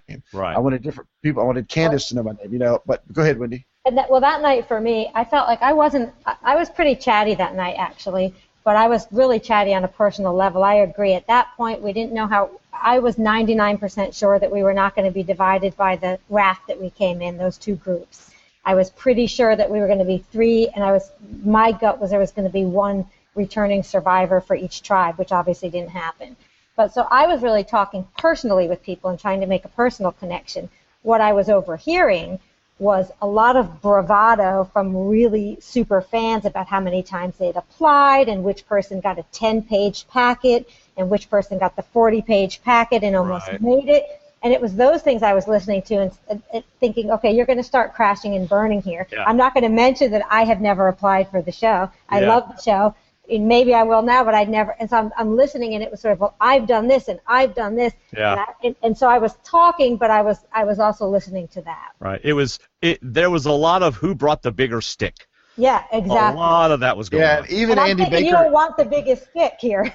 Andy Baker even called us out for being too congenial that night. And whereas I didn't have a problem with the congeniality because I was letting it happen. I wasn't going to stop and say, hey, we need to start talking Survivor the game, not Survivor the fan show. We need. Right. I wasn't going to start doing that. Like Wendy said, I was not. I didn't think we were on tribes yet either. I figured it would happen in the morning. We would start picking in the morning. We didn't talk in our group any strategy at all, period. We had no idea what we were going to do. We just wanted to make it through the night and see what happened the next day. And we talked a little bit saying, you know what, they're going to split us up. We know they're going to split us up. Right. And we thought they were going to split us up. We had no idea what you guys were doing. We heard drums. So they just threw us out. We were really in a tight spot way out in the woods. We had no idea what it was going to do. And you really can't talk any sort of survivor strategy when you don't know what the heck is going to go on. That's right. That's right. And the most important thing is to do exactly what you did, is talk about life. Yes. And who you are, and that's just what you do anyways. Yeah. So, I don't think that you guys did anything wrong by sitting there and listening. I think that is the best way to go. It's just that Dave, you can see on Dave's face when wheels are turning behind his eyeballs. And that was the thing that I saw. I could see because he was real quiet and real smart. I'm like, oh, this dude's smart. He's gonna get out of here. So I'm glad you got my notes because you're reading them all perfectly well. He must have gotten his check in the mail too. Yeah. I mean, and we all agreed on that. I mean, so and there's only so much you can do. I mean, you can't. I don't think anybody. And again, just what everything I had to deal with for 15 years of, the first question is how long did you last? There are so many variables that come into play in this game that, a great person could go quick or a not so great person could last or whatever the situation is. That's why it's the best game. That's right. I mean, it's absolutely unpredictable. Us making the moves that we did, but, you guys, we had no idea. I had absolutely no idea what I was going to see. Is it 2 tribes? Is it 3 tribes? Are they going to split us up into 2? What was going to happen? what did you guys? Well, keep on. I don't want to ask the next question, but what did you guys think when all of a sudden it was the fan versus favorite thing? Oh well, let's get there because that's going to happen on the next morning. Okay. All right. Okay. So Andy Baker comes up to me and goes, "Wait till you see this." All right, and we go to camp. So y'all are around the camp trying to start the fire. We just gotten a little bit started. It was you just started it like miraculously. 2 hours later. Because somebody snuck in a match, and you got to I start heard a fire. about that. Yeah, so you get a fire started. So Andy goes, "Watch this." Y'all, they blindfolded every single contestant and took them out in the woods 2 by 2. I don't know what they did after that. So which one of y'all wants to explain how these 3 tribes were? Okay, thank you, Wendy. So they blindfold us, sit us on a rock, or I was on a rock, and they tell you to keep your blindfolds on until the drum stops. And so that's the drums that you heard. Okay. The drums were on for quite a while. When the drum stops, they hand you a clue that said something to the effect of make it to the fire, which wasn't where our campfire was. It was someplace in the woods that we had to find. And gather yourselves in groups of 3 guys and 3 girls. And the first group of 6 that gets there wins a reward for the night, which was the tent. And what time did this take place? I have no idea. It was about 8:30. Okay. It was dark? Yeah, it was dark. So we made it to the Dark. fire, and I was the last person of the 6, I think. No, Dave, I you was were the already last. there. No, I was the okay. last because they said we need one more. Well, you might have been, but they said we need one more guy. I heard that from a distance. Okay, so I was the last girl, and you were the last guy, and we just happened to be the first 6 people there. So we were on the Naughty Tawati tribe after that. So, and that's how the tribes. So the tribes, we had thought it would be the next morning, but that night tribes were divided, and just to make it a little more awkward, we get a tent and no one else does, but we're still all in this big space. Right. Oh, so they split up tribes and everybody stayed around each other. Yes. So we had the tent while everyone else was outside. So as much as of a reward as that was to have a tent to stay out of the moisture and out of the weather, I think it was a detriment because it separated us from the rest of the people. There was 2 tribes out there sleeping around the fire where one tribe was inside their reward, not communicating, not conversing with those 12 people out there. Right. So that's why we were only in there for maybe an hour. Nobody went to sleep except for Bob, who was on the outside, bless his heart, didn't want to wake us up, but he still woke everybody up with snoring. Right. So after about an hour, we're talking, and we're like, okay, they're quiet. 5 minutes later, they're talking again out there, and like, okay, we need to go outside one at a time and spread out or do what we can. Don't be obvious. You go to the bathroom, I'll follow, do this. We got to get out of the tent. We can't stay in here secluded because we're only 6 and there's 12 out there. We don't know what's going to happen with survivors tomorrow.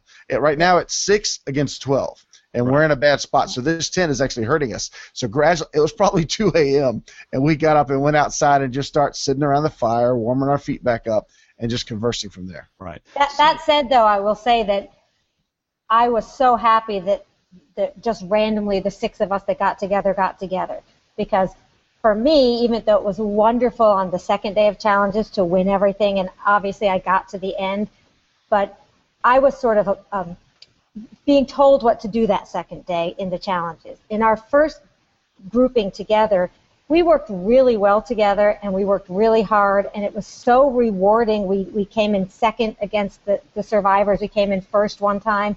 And I really felt like our group of 6 didn't have any of those big personalities. I mean, we're all a big personality in our own way, but not a real aggressive personality. So I felt like that little bit of time in the tent was not a bad thing, but we needed to get out of there pretty quickly. But that's a great point because we didn't have any of those alphas that we had heard. We had Chris and Heather, and then we had Bob and Katie. And you're right that I thought we were a really good blend, and what an accomplishment we felt. We were so happy at the end of Friday to have finished second.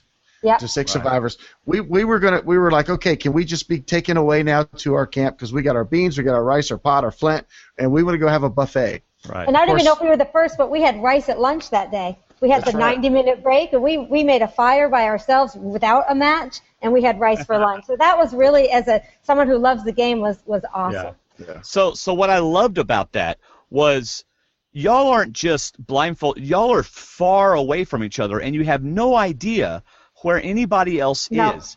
So the whole dynamics of, okay, I know I want this person, but I don't know where they are, and I don't want to get left behind, and just the stress level of doing tribes like that. Bravo to Andy Baker and all of production for coming up with that very good way of doing it. Yeah, and let me say this.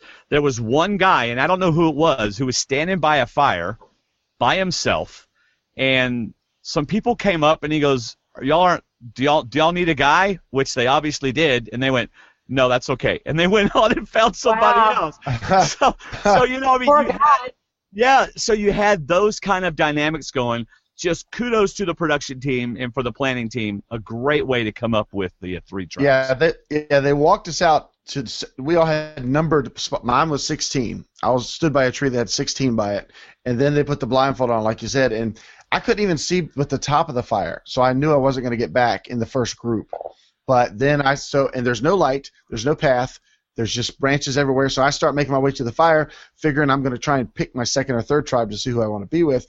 And here comes Lisa barreling past me. I said, well, she's blazing a path. I'm just going to get behind her and follow her. And sure enough, that's when I heard we need a guy. And I saw first things I saw were Heather and Chris, 2 people that I'd already talked to and wanted to work with. And I just jumped past around the fire, and I was in that group, and I think we were 6 at that point. So that was incredibly awesome, and it worked out great for me. And as far as socializing, we had all talked to each other before that point. Yeah. All of us had. Yeah. And so then, Joel, what is interesting is there were 3 tribes, but for the next 2 or 3 hours, they all sat around the campfire and they all talked. And what I noticed was Bob had absolutely no desire to talk with anybody. He sat on the outside of the circle and just watched and occasionally put stuff in. Matt tried to get in the circle, but was not welcomed in the circle. And he would try to get conversation started with the people right around him, and they were obviously distracted, and they would be like, yeah, okay, and then they go back to the circle in the middle. So Matt was an outcast not because he wanted to be, and Bob was an outcast because he wanted to be. What a turnaround for Matt. He went from becoming the one that people really didn't want to hang with, and he wasn't really in with the conversation, to the one that the crowd booed when you voted him off. Well, we saw that. And, again, with the strategy was, have our group, and then align with the people that were having a hard time getting into the group. Right. Wendy wasn't in that. Wendy was put with us. Right. But we saw that with Matt and Bob. Yeah. And that's why we aligned with Matt and Bob right away over Wendy and Dave, because Wendy and Dave did not have that issue. Right. And that was our plan, absolutely. We saw that, and we knew that those were people that probably did not align with everybody else. Right. Matt did it to himself. Bob stayed true to exactly who he was the whole time. Right. So, right, when Matt came out of his shell, it was his undoing. Yeah. All right, so the next morning, everybody gets up. It's time for challenges, and the 3 fan tribes come out to the drum and everything. Way to go, Lou Otto, for playing the drums. You did a great job. Before you get there, all right, I'm going to give Benji / Jared credit, because I think it was late Thursday night, early Friday morning. He said, Dave, out of the side of his mouth, because that's how he talks when he wants to talk in private. He says, Dave, what if they give them their own tribe? I said, you got to be kidding. No way. Not going to happen. Just kind of carry on the conversation. So Jared, that was one of his guesses. I don't know if it was his or not, but I'll give him credit. He saw the possibility of that coming. Yeah. I never thought that would happen. That's exactly what happened. So we are about to face a full day of full-on, very difficult physical and mental challenges all day long, right? So they have the 3 fan tribes, and then out come the Survivor alums, the Survivor favorites, one by one, and they stand them with your tribes. But they give them a bag. And then they all open their bag, and voila, they're a 4th tribe.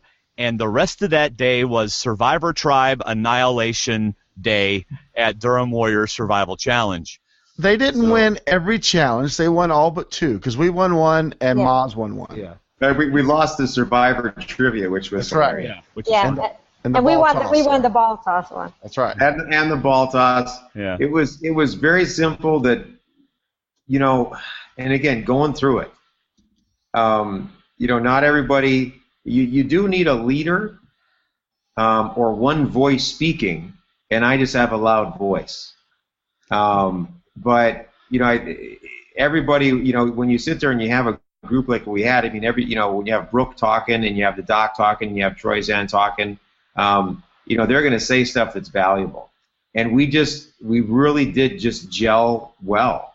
And there were some big dudes. We were not the strongest guys. Right. I would have to say that Carl and Jared, those two are the two strongest dudes out there. I learned something from both days, because on that first day when it was our blue tribe and you were a separate tribe, I had to separate out. I felt like I was competing against the other two newbie tribes. That's how I was looking at it. So I was feeling like you guys were gonna take us, but I was really proud of how our blue tribe did, especially because we didn't have some of the strong guys. But when I was with you the next day, I 100% realized that, Joel. It's not about being the strongest. It's about being the most organized. And the main thing I learned on being on the tribe with you was think about the challenge, have a plan before you start, and you need someone to execute it. And I felt like it was a huge lesson for me. To take your time to figure it out before you execute it. Oh, I like to think that I know things about Survivor, podcasting for so long, but Saturday was like Survivor Challenges 101. Because we were walking out and each of us was looking for something different. Somebody's looking across the water. Somebody's looking for puzzle bags. Somebody's looking at the pitch to see what's set up. And by the time we got to the first mud hole, we already knew probably what the challenge was going to be. And even so, we had already worked out signals and tips for challenges from last season. That's how we spent our downtime, getting Troy Zan to pick out how he's going to slingshot balls at us for us to catch in nets, because we're thinking about last year's. It was Survivor Challenges 101. It was really a learning day for me, which was their plan to get me so distracted that I would be delusional, thinking I was safe. Yes. Well, it was, it's keeping your head about you, but you need that one thing. That's just how life works. And you can't have a bunch of people yelling and screaming and going crazy again, because I've had that bad experience. I've been through that terrible experience, and I know where that leads to, and that's why, sometimes I was very boisterous and aggressive, but it wasn't to be a bully. It was to, let's keep us all together, let's keep moving forward, and if you don't do that, you end up like the other group where you got 4 people standing there watching the other 4 work, and you're done. And, I call you big man just because, you're a big dude, and we were pushing, and that's what and in the heat of the moment, big man grabbed that, and then, I remember the first time Wendy kicked the axle. Yeah. And she fell down, right? It kicked her back or something? No, I didn't fall, but it was a pretty weak kick. It was pretty weak, and I barked, and Wendy changed immediately. Yeah. And her response was the right response. Don't sit there and say, don't yell at me. It's, let's just win this thing. Yeah, absolutely. Yes. Yeah, when you told us that Saturday morning, you said, look, don't take anything I say personal. I just want to win, but let's have one barker, and then we'll just follow along at it. And it worked. It absolutely worked. You know what? Y'all are hilarious. Y'all are hilarious. You three, no matter what topic I throw at you, it always goes back to Saturday when we all 3 played together. Okay. It always goes back to that. Dwayne, that's all I have. I don't have a Sunday. All I have is Saturday. Let's talk about Friday. There's people listening that played on Friday. Ask them about Friday. I got to get my power cord. I got to go get my power cord. All right. Ask me about Friday. So, David, Wendy, when you're watching Survivor and you got that tribe that's in the lead, they got in the canoes, they got back, they ran around, they got all the puzzle pieces, and their puzzle guy makes it to the puzzle first. Surely they're gonna win. That's not what happened. Poor David. It was so close, David. It was so close. That was impressive. So close. That was a very impressive move. Yeah, I was so sure we had that one. I was so excited for David. I'm like, awesome. David gets to be the puzzle guy. The guy he says you don't want to be. He gets to be the puzzle guy. You know what? And I was the puzzle guy because nobody wanted to be the puzzle guy. Brooks Well, you did an awesome job. Yes, you did. But Brooke beat you. That's because she looked at how I started. Can I just say something? What? Brooke beat you, and she looked good doing it. Oh yeah. Brooke He has a smile like, oh my gosh, I'm gonna beat you, David. That's because Brooke smiles at you, and then she brings out the sword behind her back. Yeah. That's Brooke. Yeah, Brooke that was smiling, when David. we did that was a huge comeback. We had lost the lead because Jamie was screwing around trying to act weak. Jamie, I think, had a strategy that if he acted inept, that we wouldn't get rid of him. And instead, he just threw us so far behind. And they had such a lead, and Brooke just stayed cool. She is cool. That woman is cool. She is, again, she's like Wendy. She's one of these people that you just don't see them coming. And she's a very. Brooke was impressive, man. David, I'm going to ask you something. David, were your hands shaking? Because I felt like you were nervous, but then you said you weren't. What made me nervous? No, I wasn't nervous. What made me nervous is that the pieces wouldn't stay in. They kept falling, and it was the same. And I made the mistake of continually putting the top pieces in because I knew where they went. And the third time they fell out, I just put them on the ground and said, "Fine, I know where you go. Let me go from here." Yeah. So, well, I will say that even though we came in second for that, it was a huge boost, I think, for all of us on the Tawadi tribe that we had the lead the whole time. We still came in second, and it was a good start to our day, I think. Right. Thank you, Wendy. Yes, and all day, fans, they were playing for rewards, right? So first, second, and third place got rewards. Last place, I got nothing for you. Our little Jeff Probst wannabe. I got nothing for you. But he did a great job. I'm just messing with him. Oh, hey, I love that guy. Oh, John. John brought a legitimacy to it immediately.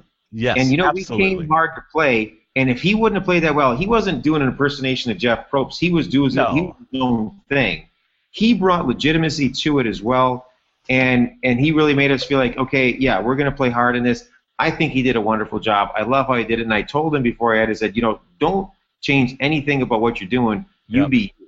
And he brings a lot of legitimacy to it so that you don't feel so stupid about trying so hard and you're not playing. Right. I really like John, and I was messing with him. John and I are friends, so I wasn't. I love that. Yeah, he's a great guy. He's a great guy. So anyway, that was just one of the challenges. Then I don't know the order of them, but one of the ones that I was so impressed with was they bring out the 3 barrels and the 2 pieces of wood. And I thought, I watched that on the show, and thank God I'm not on the show to have to do it. And now they're out there doing it. Oh, my goodness. What an amazing experience to be able to play that, to be able to do that.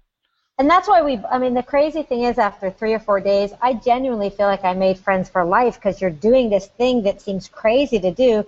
We had 2 big guys in our group on these 2 little boards. It was incredible. No one, no one fell off. It was awesome.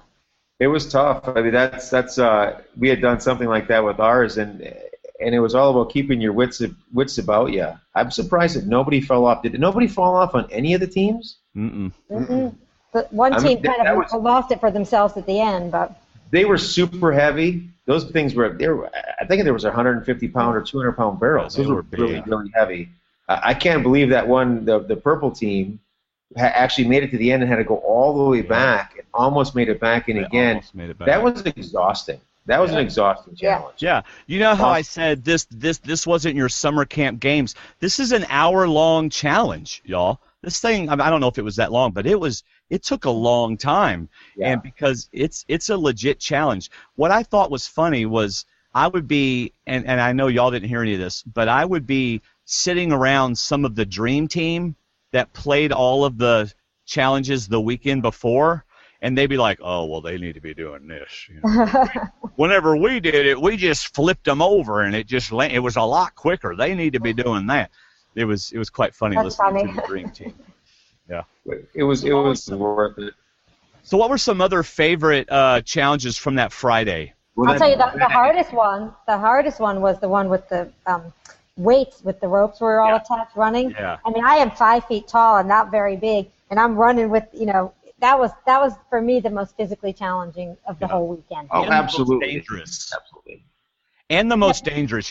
Troy's aunt even said to the production crew, guys, I thought I was going to twist an ankle or something because you were not only going uphill and downhill, but it was a little uneven ground and stuff.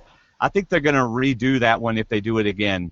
Well, Jeff, my friend Jeff dislocated his elbow. They had to bring him ice every night. Yeah. He was on the other side. Here's a great example of how, past experiences. I think a lot of people, when they come into these challenges, they're so afraid to show that they're weak. And the most important thing is understand what you're good at.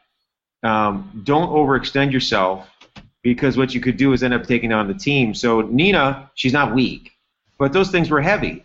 And what happens is these teams would be running, and all of a sudden they would trip, and they would have to stop their whole team, and it would be a mess.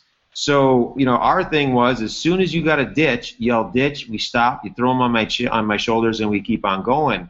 Because the worst thing we're doing is saying, hey, I'm going to keep on going. All of a sudden you just collapse, you take down your whole team. Yeah. And that is, I think, why we ended up catching up and winning, because we came up with that plan that if you're going to go before you fall and drag us all down to the ground, because teams kept on doing that, and that's how they ended up losing. That, to me, that was the hardest thing of the day. I mean, for you guys as well, wasn't that like the hardest one? The hardest. That was for me, and in fact, though, for me, that was also the most impressive for the ladies of our tribe, for Wendy and for Katie and for Heather and for Chris, because when we tried to go around, Bob and I admitted we're going to struggle with this. I mean, because as big as we are, and we're not marathoners, but we'll give it our best shot. I think we got 2 laps, and Bob and I were ready to go, and the girls were willing to take our bags. So how shameful was that? That these ladies are willing to take our bags. But in the second round, when we played the green team, when Jeff hyperextended his elbow, we had to stop, and they were losing players left and right. And I went over to our team and said, look, guys, me and Bob were already out. Chris was falling down with all the bags that he had, and I'm like, guys, we've got a pot, we've got rice, we've got beans, we got flint. We're going to eat tonight. We're going to be fine. If we don't win this challenge, we don't win this challenge. But this is where don't hurt yourself, don't kill yourself. We're going to be fine.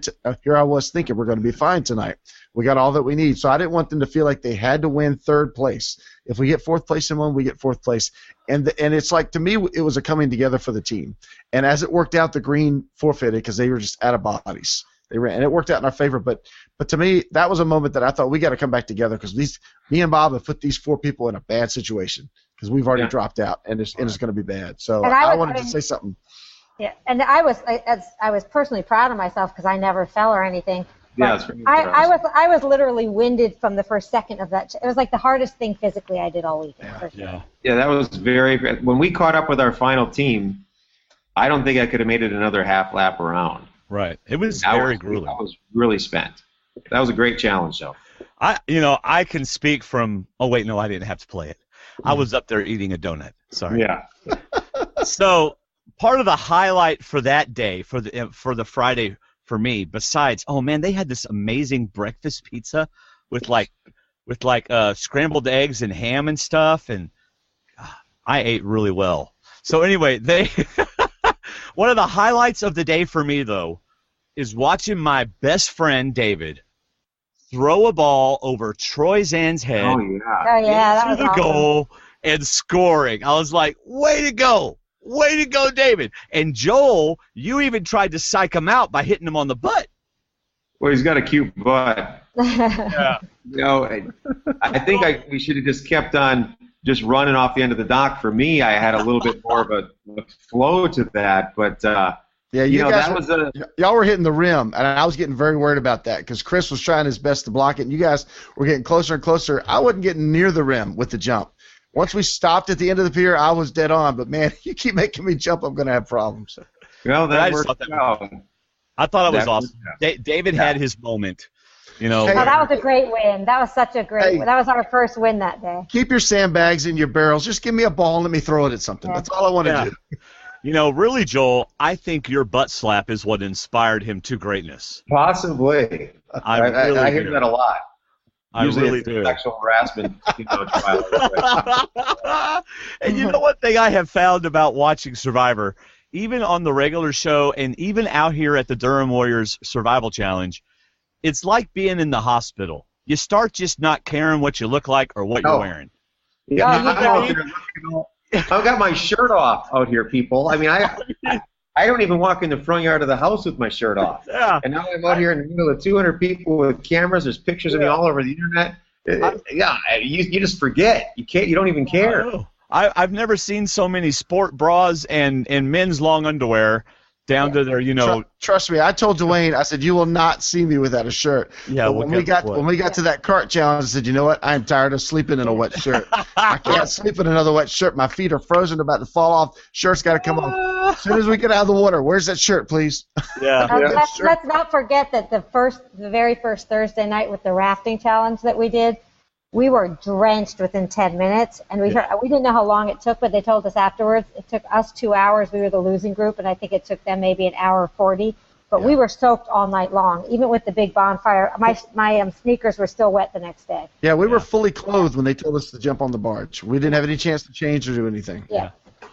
All right, so we've talked about 3 of the challenges, maybe 4 for Friday. Were there any others that on Friday that stood out to you, Joel? Maybe as wow, this is like just as good as what you get on Survivor. Well, all of them. I mean, it's the puzzles were one thing. That rope, that chase challenge. Mm-hmm. That was pretty difficult. It comes down to, it really doesn't matter what it is. They can make a challenge out of anything. It's for us, for our group, is just we just wanted to dominate that first day and get as much as possible because we were pretty miserable the night before. I don't think I slept at all the night before because we were actually out in the woods. It was wet. We wanted to make sure that let's win as much as we possibly can so that we can go in that night and actually sleep, eat, and chill out. That was our plan. And when that board came out, we knew what we wanted. We want that, and that. And we got everything that we wanted. Right. So the challenges themselves, I mean, they were getting taxing with no sleep and stuff like that. I mean, it was getting pretty tough. I mean, Troy Zan, he said he was tired, but that guy, he's impressive, man. Yeah, he's got really 1% body fat on his whole body. It's ridiculous. Yeah, I mean, he's pretty impressive guy, and just also has just about the best personality. He's a special guy. But we still none of us we never fought, but we were uncomfortable and we were tired, and we knew no matter what, I don't care if we would have been playing tiddlywinks, it would have been the same effort because we just wanted to make sure we could sleep that night. We didn't think it was going to end up that day like it did. Hey, just to give us more drive in the Friday challenges, we didn't know where you guys had been. And all of a sudden, we turn around and you're running out from near this volunteer food tent. Yes. So we're not sure what you guys have been doing the last 24 hours, but as far as we're concerned, y'all had a full-course meal the night before. Yeah, we did think it. That was the first thing when we all merged together. I was like, oh, good, they were out there too last night. So. Now, David, we had it worse. Our location was worse than what you guys had. Yeah. Absolutely. Yeah, it sounds like it, yeah. Yeah, I wasn't going to tell you this, Joel, but I actually drank a cup of your water before y'all got out there. You're welcome. Now, David, you actually used them coming in later in the game to garner not really animosity, but kind of pick you up to defeat these guys. Didn't you kind of use the whole hey, they've been staying in hotels and stuff? Oh yeah, I mean, I had a feeling that they weren't exactly in the 4-star restaurants or anything, but yeah, I kind of spread the word a little bit that, did you see where they came from? There's a food tent up there, and these guys come hiking out of the food tent. Where have they been? That's right. We had to spend the night. We had to go from a barge to a out in the woods and run through the woods in the dark and barely got a fire going, and these guys come out with their backpacks from the food tent. So, we need to push that a little harder. And I'll tell you one thing I really learned about myself, but I think everyone learned as well, is how much adrenaline kicks in that situation. Because Thursday night, we didn't get a fire till late. I think we were all too spent to make rice, even though we had rice, so we didn't have any dinner. We did get rice together in the morning before the challenges, but I was showing up with I think I slept 10 minutes the whole night, soaking wet. My clothes were still wet, but you just get into go mode, and that's kind of a cool thing to learn about yourself. Yeah. And I think all 18 of the newbies plus the 6 or 24. I mean, that was one really, I think, amazing thing that came out of the whole weekend, just to realize what you can push yourself to do. You saying that, and we are about to get to the end of Friday with the next twist, but I want to bring up something that relates to what you just said. Candace, who David and I had the privilege of spending Monday with her and Lisa and Dan Foley, kind of going to lighthouses and hanging out in Maine, which was kind of fun.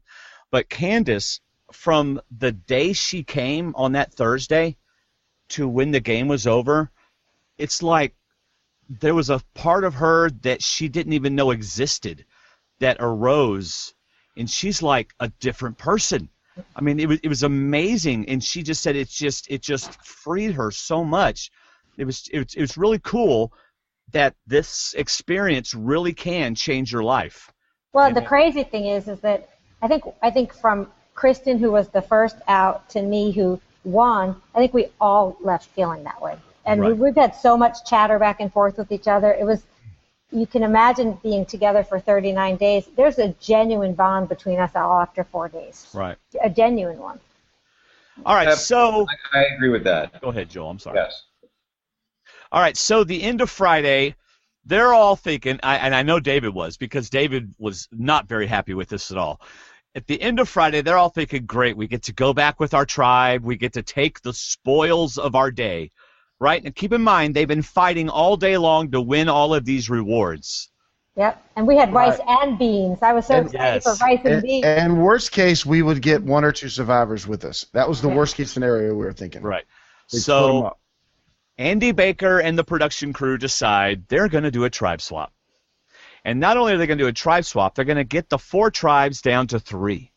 So they get one person from each tribe, or they get one person from each tribe to draw a colored rock or whatever. And the 3 colors, everything but yellow, became the new tribe captains. And they did a reverse schoolyard pick, which we've already talked about this, but it's interesting that a reverse schoolyard pick usually is the weakest players get picked first and get put on the other tribes. But because of what Chris P. did, which we've already talked about, it became this boom, boom, boom stacking of tribes. I'm going to make your tribe better, you make my tribe better, except, Joel, you threw him a curveball at the very beginning, and you know it. Right? Right? You didn't give him Jared. No. You want Jared and you wouldn't give it to him? He didn't ask for Jared. Oh, okay. Now, But he may you say knew something you didn't want else. him on there. He, what? he may say something else. I think he wanted us, I think by having Jared in the tribe, he wanted us to eliminate Jared for him. Okay. I think Chris had thought this out a lot. And again, you can't overthink this stuff. And you don't want to reinvent the wheel. But I think he was trying to make like a monster of a team that he was aligned with. Right. And I think he saw how that first day went as well. This is probably something that, and he saw how the first day went, and he's like, I'm going to try to team up with these guys and get in their good graces. He probably, how could you foresee? And that's, that is the difference in this game. The difference between a person who wins in Wendy and loses in the first couple out there is as thin as a piece of paper. Yeah. And he made a move. He then, Nina had the immunity idol from that bottle the day before. They didn't see it coming. They thought he flushed it out, and boom, he was gone. Yeah. It would have been, again, how would the game have played differently if all of a sudden Chris P was with us? Who knows? I don't know. Yeah. I don't know. So it ends up 3 different tribes, and they and what they did was say that like Brooke got put on Joel's tribe. Brooke got to go pick anything from her tribe's spoils of the day, and take it to their tribe. So all the rewards got divided up into those 3 tribes, and they each got taken to a different camp, and that was the end of Friday. Oh, Jamie and Nina had to be pissed. Oh, I mean, because they were right there with us, and all of a sudden we're at the end of the day, and we kind of ended up okay because we had the 4 of us, we had everything we wanted, plus we had a tent. Yeah. Well, your tribe won the most, but our tribe won the second most that day. So between 3 from the Blues and you guys, when we went to the merge, our merged tribe definitely had the most that night. And the tent thing, we didn't even know where that came from. Yeah. All of a sudden it's like, hold on, the little lady is bringing a tent. Yeah. I mean, I remember just seeing. I can remember plain as day. She had her hair back in a ponytail, and I was thinking, did she just get here? I don't know who she is, but she has a tent. Well, the crazy thing is I didn't even want to sleep in the tent because the night before, because we all slept in the tent, and I'm literally 5 feet tall, so I got squished between everyone, And one of our tribe mates, Katie, brought like an emergency blanket that crinkled like tinfoil. So between people snoring and I'm stuck next to her, I couldn't sleep at all in that tent. Yeah. So I brought it, but I was actually not so sad to give it up. Yeah. Wendy, when you came over, I got to say, I think it helped you because, you know, again, it's not a low expectation thing. I just didn't know anything. Yeah. You know, because you had so many big personalities that we came against there that they overshadowed you, and all of a sudden when we came into the tent, into the tribe, and you were laying on the ground curled up with a rock, I was like, who is this person? And you know, then I talked to you. I mean, then you just continue to impress me. So, you know, Big D. You know, I would imagine that, you know, when you were laying out there and stuff like that, I expect that of you. You know, but when you see somebody, you know, and again, it's the chauvinism in me, but it's the truth. You know, when you see somebody like Wendy, you just didn't expect it. She just kept on surprising me. Yeah. She never flinched out there. She got up. She felt sick. She came back. I'm fine. She got another rock. She was fine. Yeah, she never flinched. Right. Go puke. I don't want to hear about it. I don't want to hear bitching about it. I don't want to hear complaining about it. We got other things to do. We have so many things to worry about. We don't need a big deal about anything like that. And she never made. So you were absolutely, you impressed me a lot. But see, I think one thing that's interesting, because I've loved the game since your season, is that sometimes, like on TV or something, it's the big moves that get the most noticed. The big, bold moves, the larger-than-life people. But I think sometimes it's the subtleness. You talked about Brooke sort of having a subtle look or a raised eyebrow between you and Jill. So I think I played a strong game. It was just a subtly strong game. And I think that that's just as valuable. And in a situation that was as condensed as this, obviously a better play, you know, than the people who made those huge moves. And so that's what I love about the game, because you can get different people together.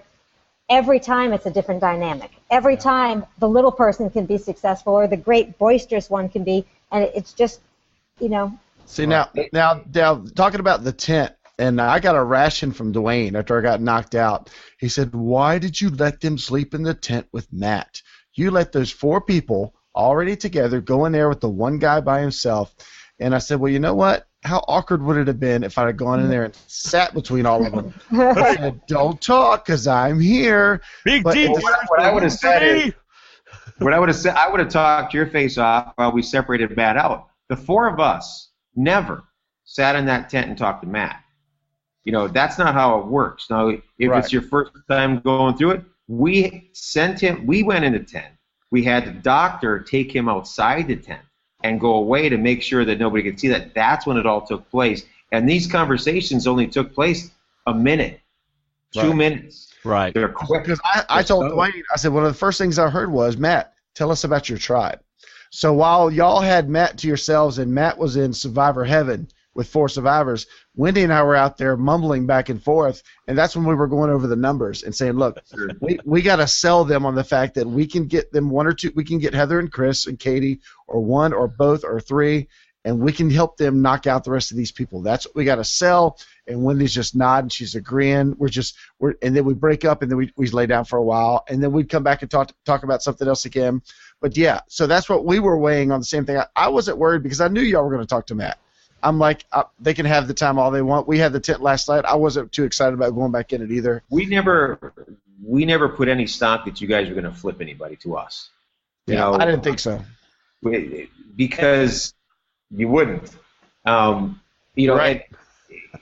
It was, you know, we knew that next day we were going into it, that we had to absolutely plow through that whole day to have any chance at all, because no one coming in, you know, it was so stacked against us. And we talked about the other tribes. We wanted to eliminate your friends, not bring your friends over. Right. Oh, believe me, and that was hard for us. Me and Wendy loved winning, but it was hard watching our friends get a tribal after tribal. Yeah. Now, I wonder if Chris would have been as open to the plan if he'd have known the second place would go to tribal every challenge. Oh, yeah, right.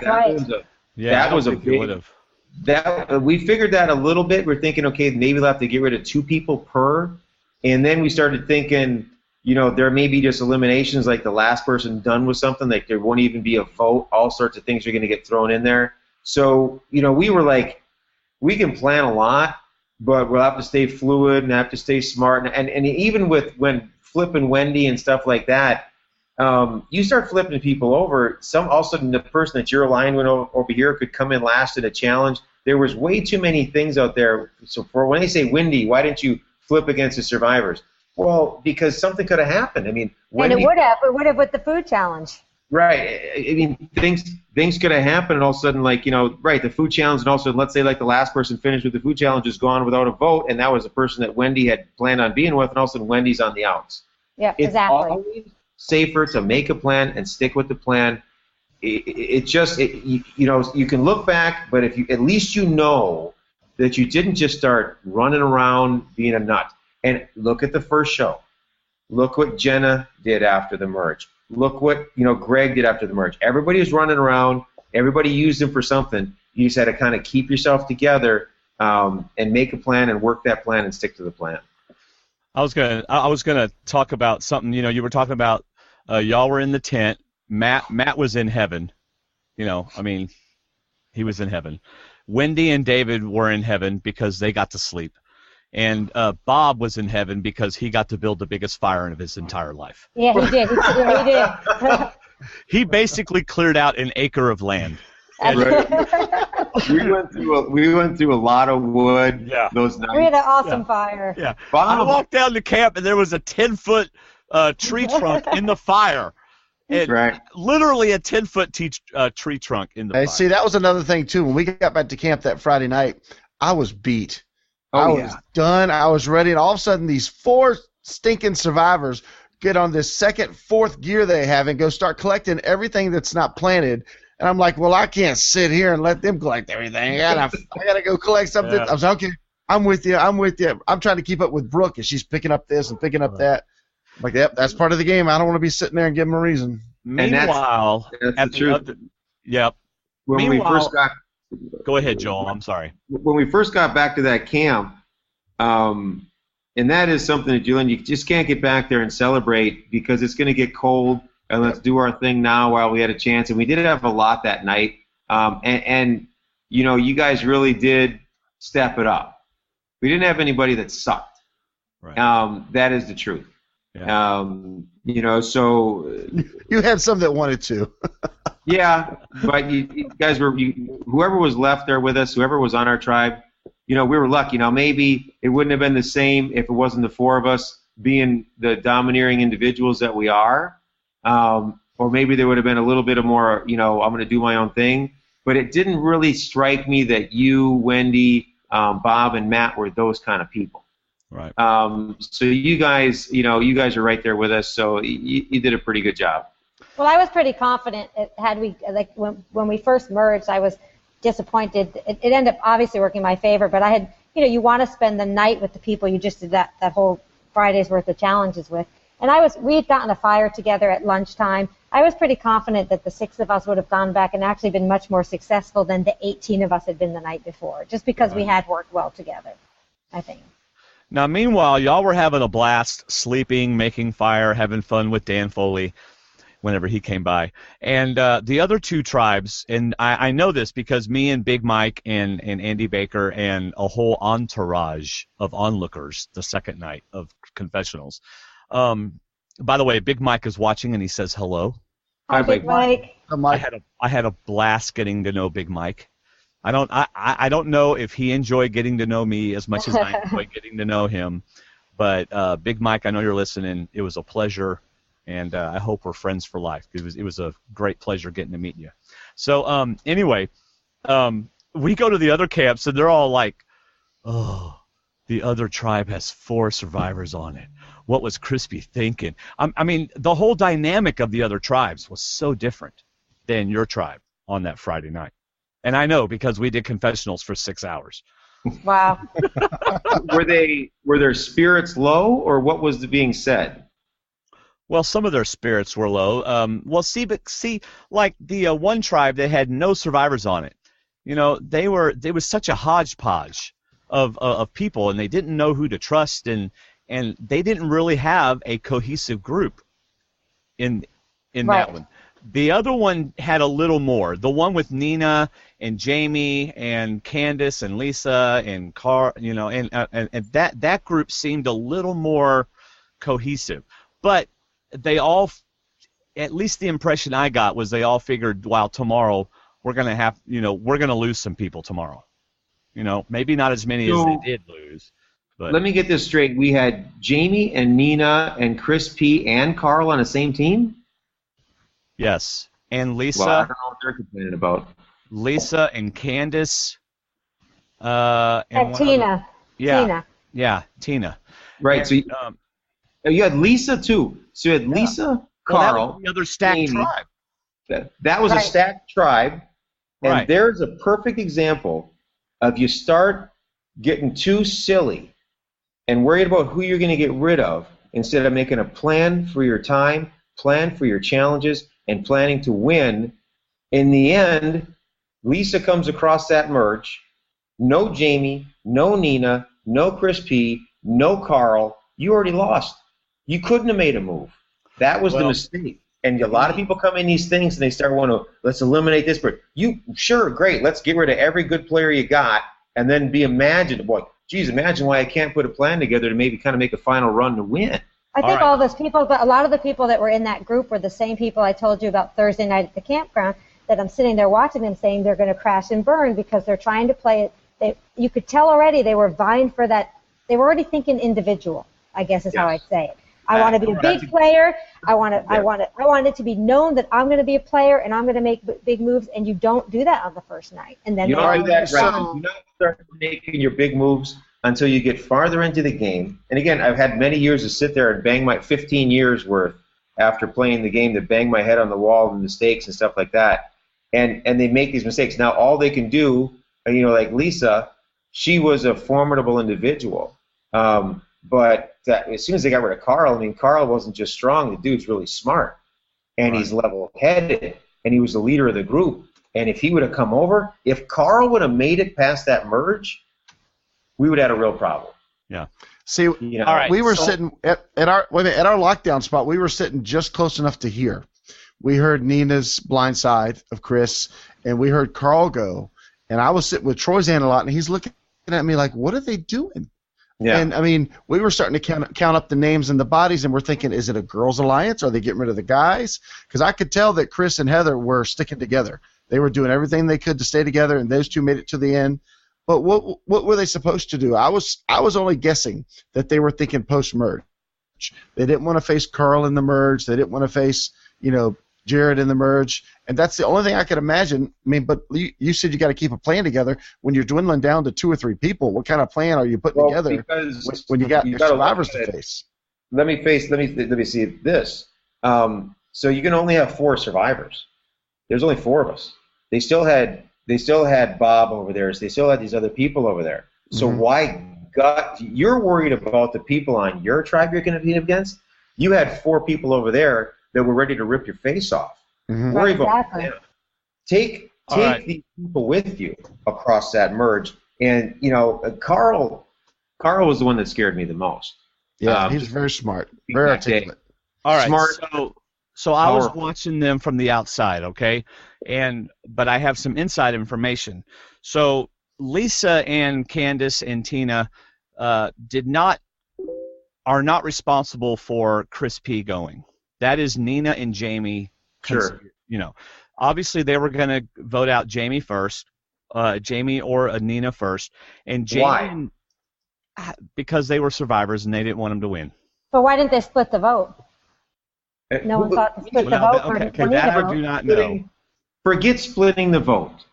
As soon as I heard Jamie went, the first thing that popped in my mind, we got this. Right, because they're not trying to win challenges. Right.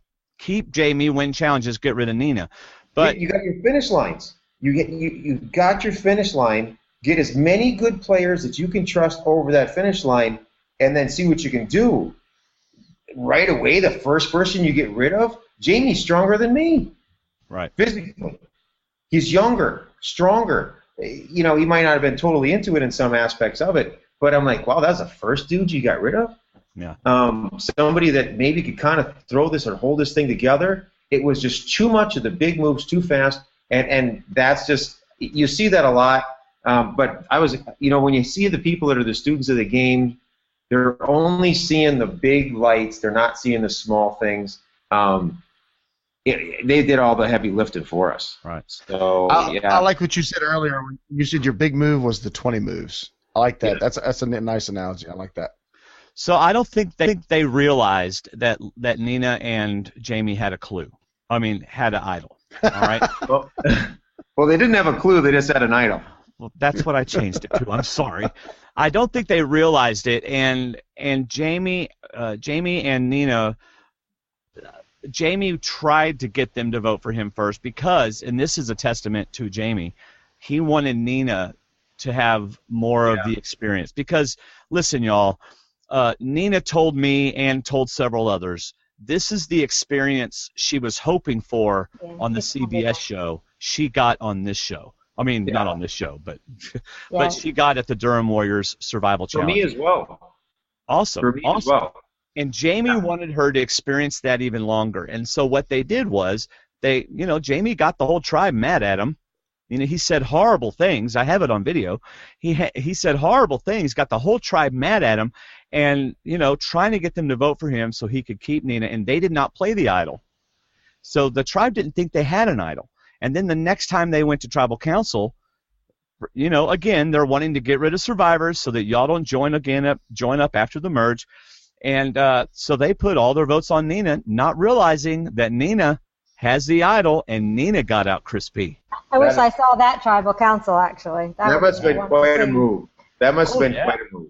There was huge cheering for our friend Nina. Hi, Nina. Oh, yeah. Nina's watching and listening as well. Hello, Hi, Nina. Nina. Yeah. That was a huge move because we heard that, and I'm like, oh, you got to be kidding, because we knew she had one. Yeah, see, they didn't know that. We did know. And, we didn't let our group know because we didn't know who we could totally trust in our group. Right. We didn't know we could totally trust Wendy. We didn't know what was going on, but we had one as well. Right. And we knew we had one, and we were surprised, but maybe Jamie figured, he's going to go anyways, or one of the two are going to go anyways. But wow, that was a shrewd move on their part. That was really something else. But wasn't it? Let's go back one step, because what I learned after the game was over, Jared was on the other tribe, but isn't Jared the one that gave Troyzan the clue to begin with? So there was another newbie. No, it was the clue in the bottle. Your clue in the bottle. Okay. Bottle. Okay, there was clues in the flags too. Yeah, Jared stole one of y'all's clues off of your flags. Yeah. And what was in there? What were those clues for? I think they were for idols, but I'm not. The really idols by the water jugs. He showed it to us on Facebook. Yeah. Oh, okay. Okay. That was the clue that was in the bottle. Oh, okay. So same clue. Yeah. So one of the cool things I got to do was I met another two people that will be friends for life, Jordan and Ian. And in fact, Jordan's going to be on our show later on in the season to talk about an episode of season 31, which is going to be a great season. Anyway. Yeah, super excited. I know, so am I. But anyway, so Jordan and Ian and I got to be good friends. But Jordan was a handler for the infamous, y'all's tribe.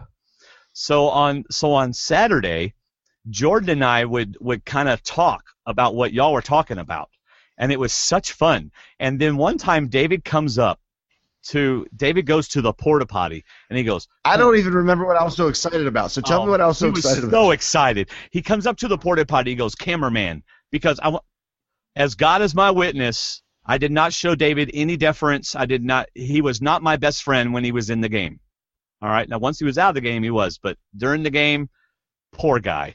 He comes up, he goes, man, I hate to be this kind of guy, but this is Survivor, and we're going to get out Matt, and that's the plan, and all this kind of stuff. And he's like, he does all this stuff, and I'm just filming it, listening. I go, okay, man, see you later. And I turn around to Jordan, and I go, oh, he's delusional. Well, it was by default. I wanted to keep Wendy in, and I wanted to keep Bob because I figured he'd stay. And I'm like, okay, it's done. I feel confident they're gonna go with it because we said, especially when he gave up that idol, I asked Dr. Jill. I said, if we lose and he asks for it, are you going to give it to him? She said, no. He should have never taken it in the first place. I said, okay, Yeah. all's good and well. And then we lose that challenge and we go walking. And I'm like, nobody's talking. This ain't All right. good. As soon as I sat down on that stump, I thought, you know what? Oh boy, I said, at least I made it this far. Yeah. Tell them what you said when you voted. The one time you got to vote. The one time. Thank you for that, at least. I went up to vote. I said, if this vote is a surprise, then I'm going to have a really bad day. Because I knew I was the only one voting for Matt at the time, and I said, but if this is not a surprise, then I'm okay. But I have a feeling this is probably going to be my only vote in this game. Yeah. Well, so I held it up and folded it and put it in the bucket. When you went, we struggled so hard that day, and we fought so hard that day. It was not easy. None of them are easy. I guess, like I said, I'm not totally built for this. Even with Troyzan and Brooke, I still have a lot of even just today, I just feel kind of yucky about it. It's not the best. It is the hardest game there is. But even when you went and stuff like that, I mean, it's not good. Bob, oh my gosh, that just lingered. I feel that. But that's the game. We didn't invent the game. Nope. But we struggled so hard that day, Dave, and we really pulled some stuff out. Yeah. And it was the nicest feeling. You guys didn't make me feel bad at all. When y'all got your merge shirts and headed off, Troyzan grabbed me, said, "Dude, you were not on my radar, but I have to go with my group. I didn't want to do it, but."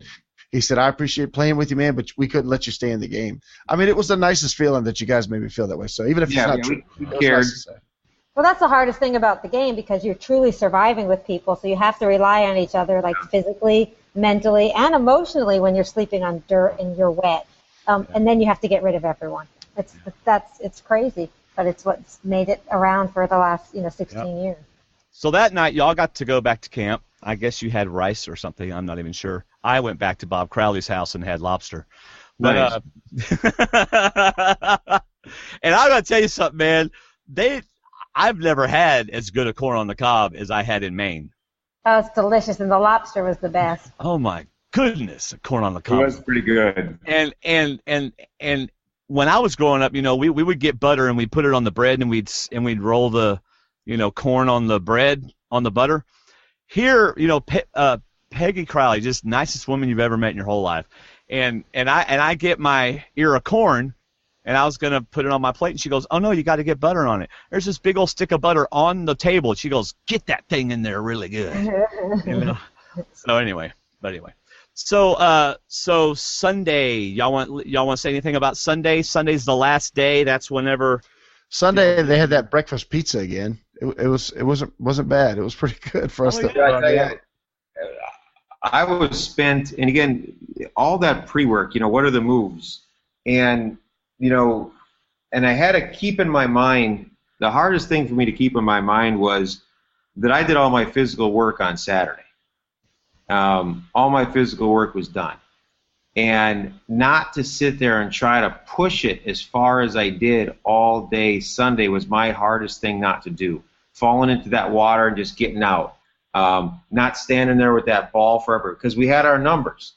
And once that started to look like that, I wanted to try to save myself for that end of that day, because I knew that's when it was going to get real bloody. So we did all of our hard work the day before, let all these people pound on each other to try to win immunity, and beat each other down and beat each other down. And the hardest thing is to shut down that competitive spirit, to sit there and hold on to that rope and go against Wendy for 35 minutes and burn my hands out and then be done for the whole day just to get that immunity when I knew we had the numbers, especially after that first vote. After that first vote, when we got rid of Tina and they had no idol, and then it was just going to be a pagonging, which was perfect for the rest of the day. That was the hardest part, especially with me and the doctor. And the doctor and myself, she is such a mentally strong person we kept on, and even with Brooke as well, it was going to be us three, and the final three, and, and then having to say, make the move, that we're going to have to get rid of Troy sooner or later, because he's really a a strong individual. That was the hardest thing, was to spend Sunday not killing myself until that rope challenge. That is when I tried to kick it in, and I got tangled up with Brooke, and I just could not catch Troyzan, and then I really started getting worried. I'm like, oh, this guy could run the table on us. Right. Now, y'all were going to get rid of Troyzan on that challenge. I mean, on that one. That was the plan. The plan was for me to spend the whole day sitting back. You know, if you're going to run a race, 400 meters, I got like the second and third place guy like right ahead of me. I'm just going to pace myself. I'm just going to sit right here. And that was the one where, okay, here we go. Let's take him now. And I got tangled up with Brooke in the ropes, and for like 30 seconds, and it was it. I mean, once you get somebody to lead in the game, that was the physically hardest. And plus, I'm 3 days without sleep. I really expended myself the day before. Nothing. That was really, I almost threw up at that point. And I'm thinking, man, I don't know if we're going to be able to do this. And then that puzzle thing came up, and Brooke stepped up. And again, there's the diversity. Yeah. There's where the diversity matters in your alliance. You can't just have all a bunch of dudes. You can't just have all a bunch of all female or whatever. It has to be the physical person, the puzzle person, the thinker, the leader. It has to be in there, and we have that. And that's where, Brooke came in and did it. I mean, that's where diversity in an alliance is. Well, number one is loyalty, and number two is diversity. Yeah. And, that's where Brooke stepped up, and, and again, I love Troy. He's one of the best guys I've ever met in my life. But, he had to go. Yeah. I just stood there watching that challenge, and I think I was standing with Dwaine at the time, and I was like, man, Kevin Thurber and his crew, man, they outdid themselves, because that, as small as that little section was, that rope challenge blew my mind watching you guys go through that thing. I was tired just watching you. Brutal, because you didn't just go up and down with those logs. Right. It came back in. So if you're going to come in, you have to kind of go up and around and over, and then once you get tangled up with somebody, I mean, you're really in trouble. Yeah. And I felt that was the hardest one, because Bob and I, we had spent a lot of time talking in the woods to try to keep them in our fold. Yeah. And that was the thing, Wendy. Jill, you were her responsibility, and Bob was my responsibility. And that's how we split it up. Well, he was harder responsibility because he was very quiet. Oh God, yeah, and we're similar. Bob and I are similar. Like I build, I remodel. They do. This is what we do. So we talked about that. But right, they were never going to flip him, because those other girls trying to talk with him. Yeah, he was shut down. Like, whatever, I'm going to go over here and fall asleep. Guy just disappeared. Bob literally just disappeared one night. For the whole night. Just laying on the ground. Yeah. He was a tremendous man. Scary, because his hands were like, vices. That guy was like so powerful. So Dr. Jill looks at Joel and says, "You got Bob?" They look at Bob. He's asleep. He goes, "Yeah, I got Bob." Yeah. He's good. He's good. So we were coming down. That was again the third goal. Once it got down to, and then Jill said when we still had, I think it was Jeff left. She goes, "Yeah, we're going to get rid of Jeff." She goes, then it's going to start feeding on ourselves, and that's when it came up that Troyzan was 6. And that's the part where, again, the Suhawk crying with the rat speech and all that, that's where the real feelings start to get hurt. Well, the truth is, I thought, what I needed to penetrate one of you. That was my thought the whole time. I needed to penetrate one of you, and then it could be anyone's game. And, who would think that little me actually won that last challenge? Well, but that's the game. You did. You did. Yeah. But the thing is that, I just had to get one of you, and everyone who was on the merged tribe who was mad at me when Troyzan, because it was supposed to be the time before, when he got voted out. And I really enjoyed meeting Troyzan as well. He's a really wonderful, wonderful person and very interesting in life. But when he got voted out, I made eye contact with every single person on the jury and was like, I am not a total idiot. That was going through my mind. How ironic I knew what I was doing, somewhat. That 2 of the 3 people you faced in that final challenge had to go through that rope challenge, and you didn't have to go through that rope challenge. Yeah, so that's one of those where you didn't have to. Yeah, exactly. It was like serendipity, it was luck, Well, it was also, you got those steps. Those steps, I was talking to Jill today, and, here you are with Jill and Brooke, who are, I know that Jill sat there and threw that ball challenge the day before, but those were two of our better puzzle people in our group. It was just you were clicking, and you were clicking. Once you start, but the thing is, my daughter was actually watching, and she said that I think it was Dr. Jill was not flipping each piece.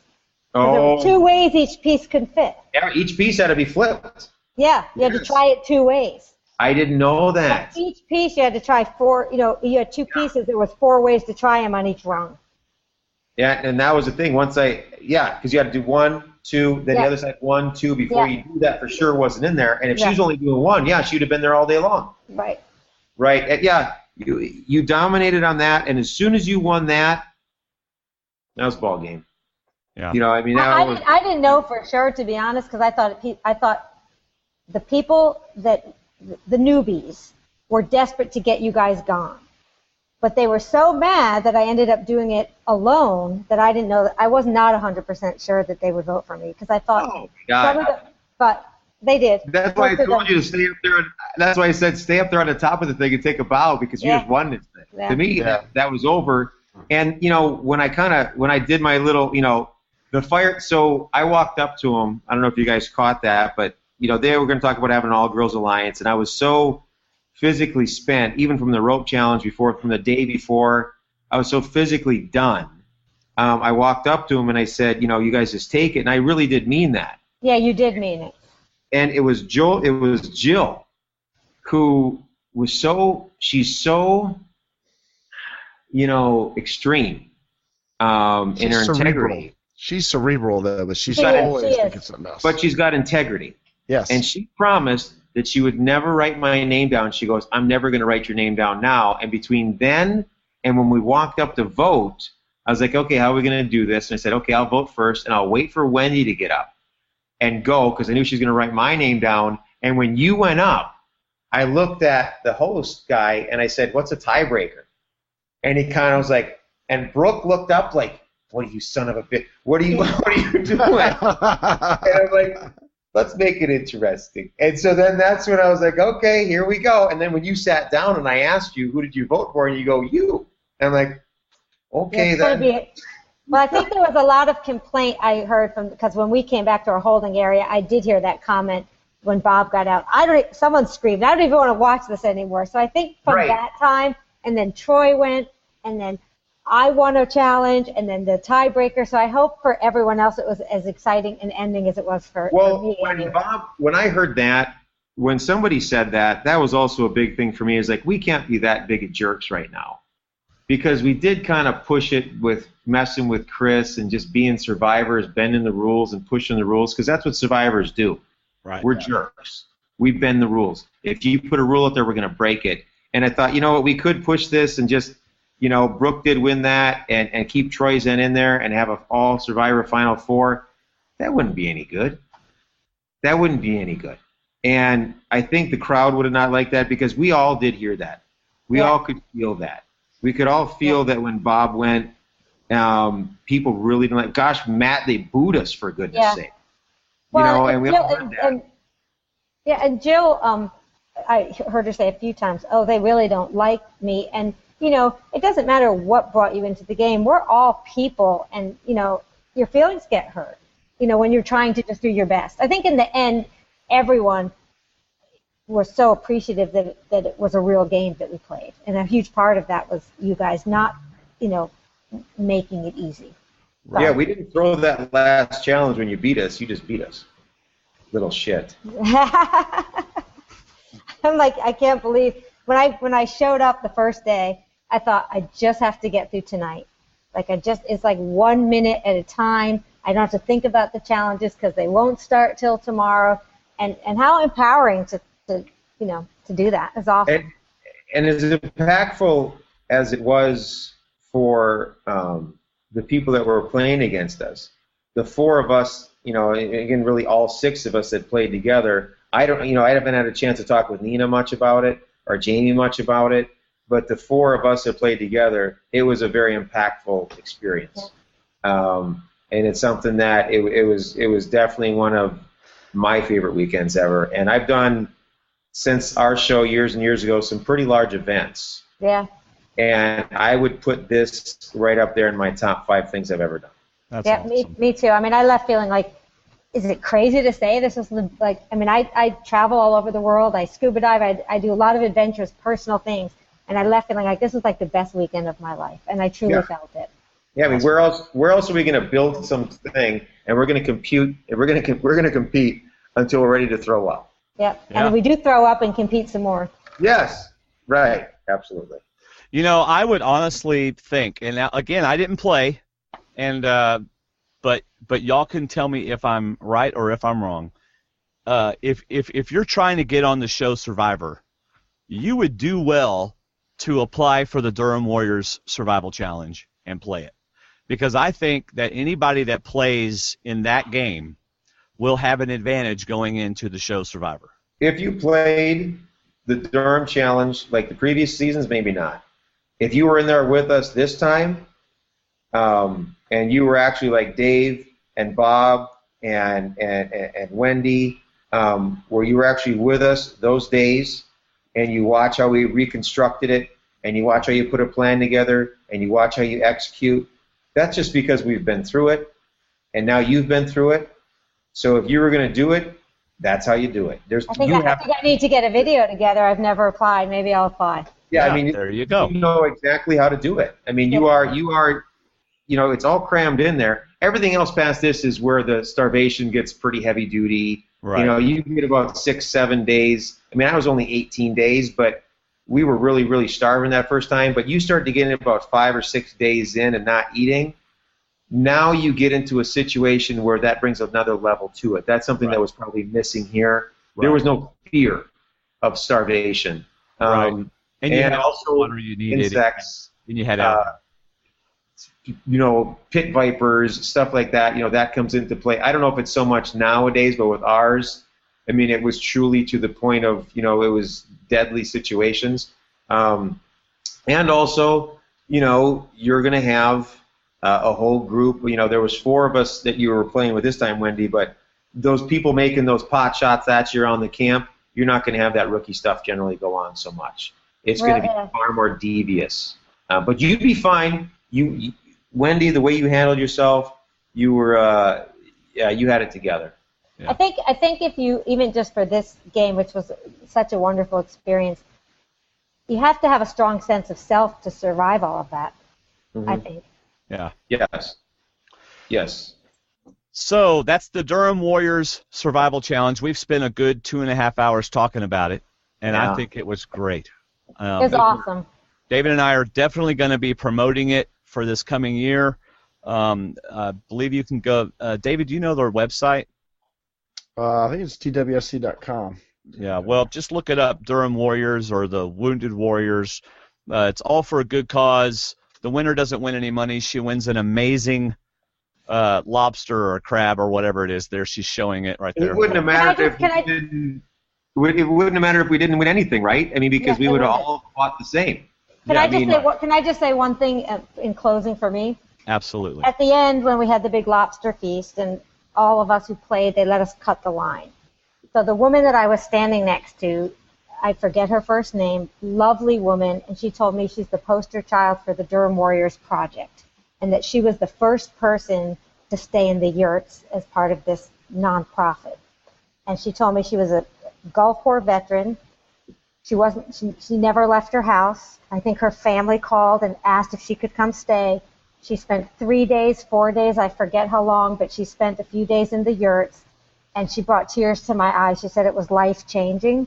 Yep. And 6 months later, she moved off the grid herself, and she said, a year ago, I wasn't interacting with anyone, and I've had a chair at this event all weekend with 200 people watching. That's right. So besides this being wonderfully fun for us and for any Survivor fan, just really impressed with the project and what it's doing. Yeah. And you know how you're the only person at work that likes to talk about Survivor? That doesn't happen on this weekend. No, it's the best. No, on this weekend. I found myself telling stories, and usually if you're on a fire telling stories, I'll tell like 1 or 2, and I'm like, all right, these people don't want to hear this. Here I'm around people that actually wanted to hear them. Exactly. Oh, yeah. Exactly.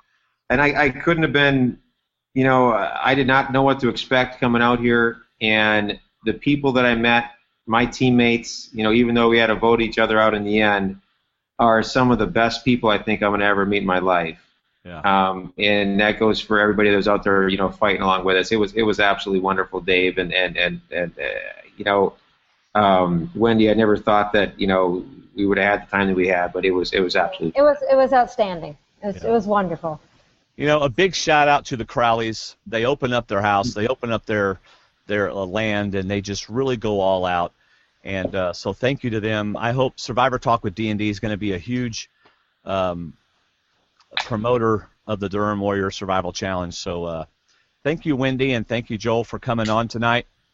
Hope you enjoyed doing it, and I'm very glad. It was fun to watch you play.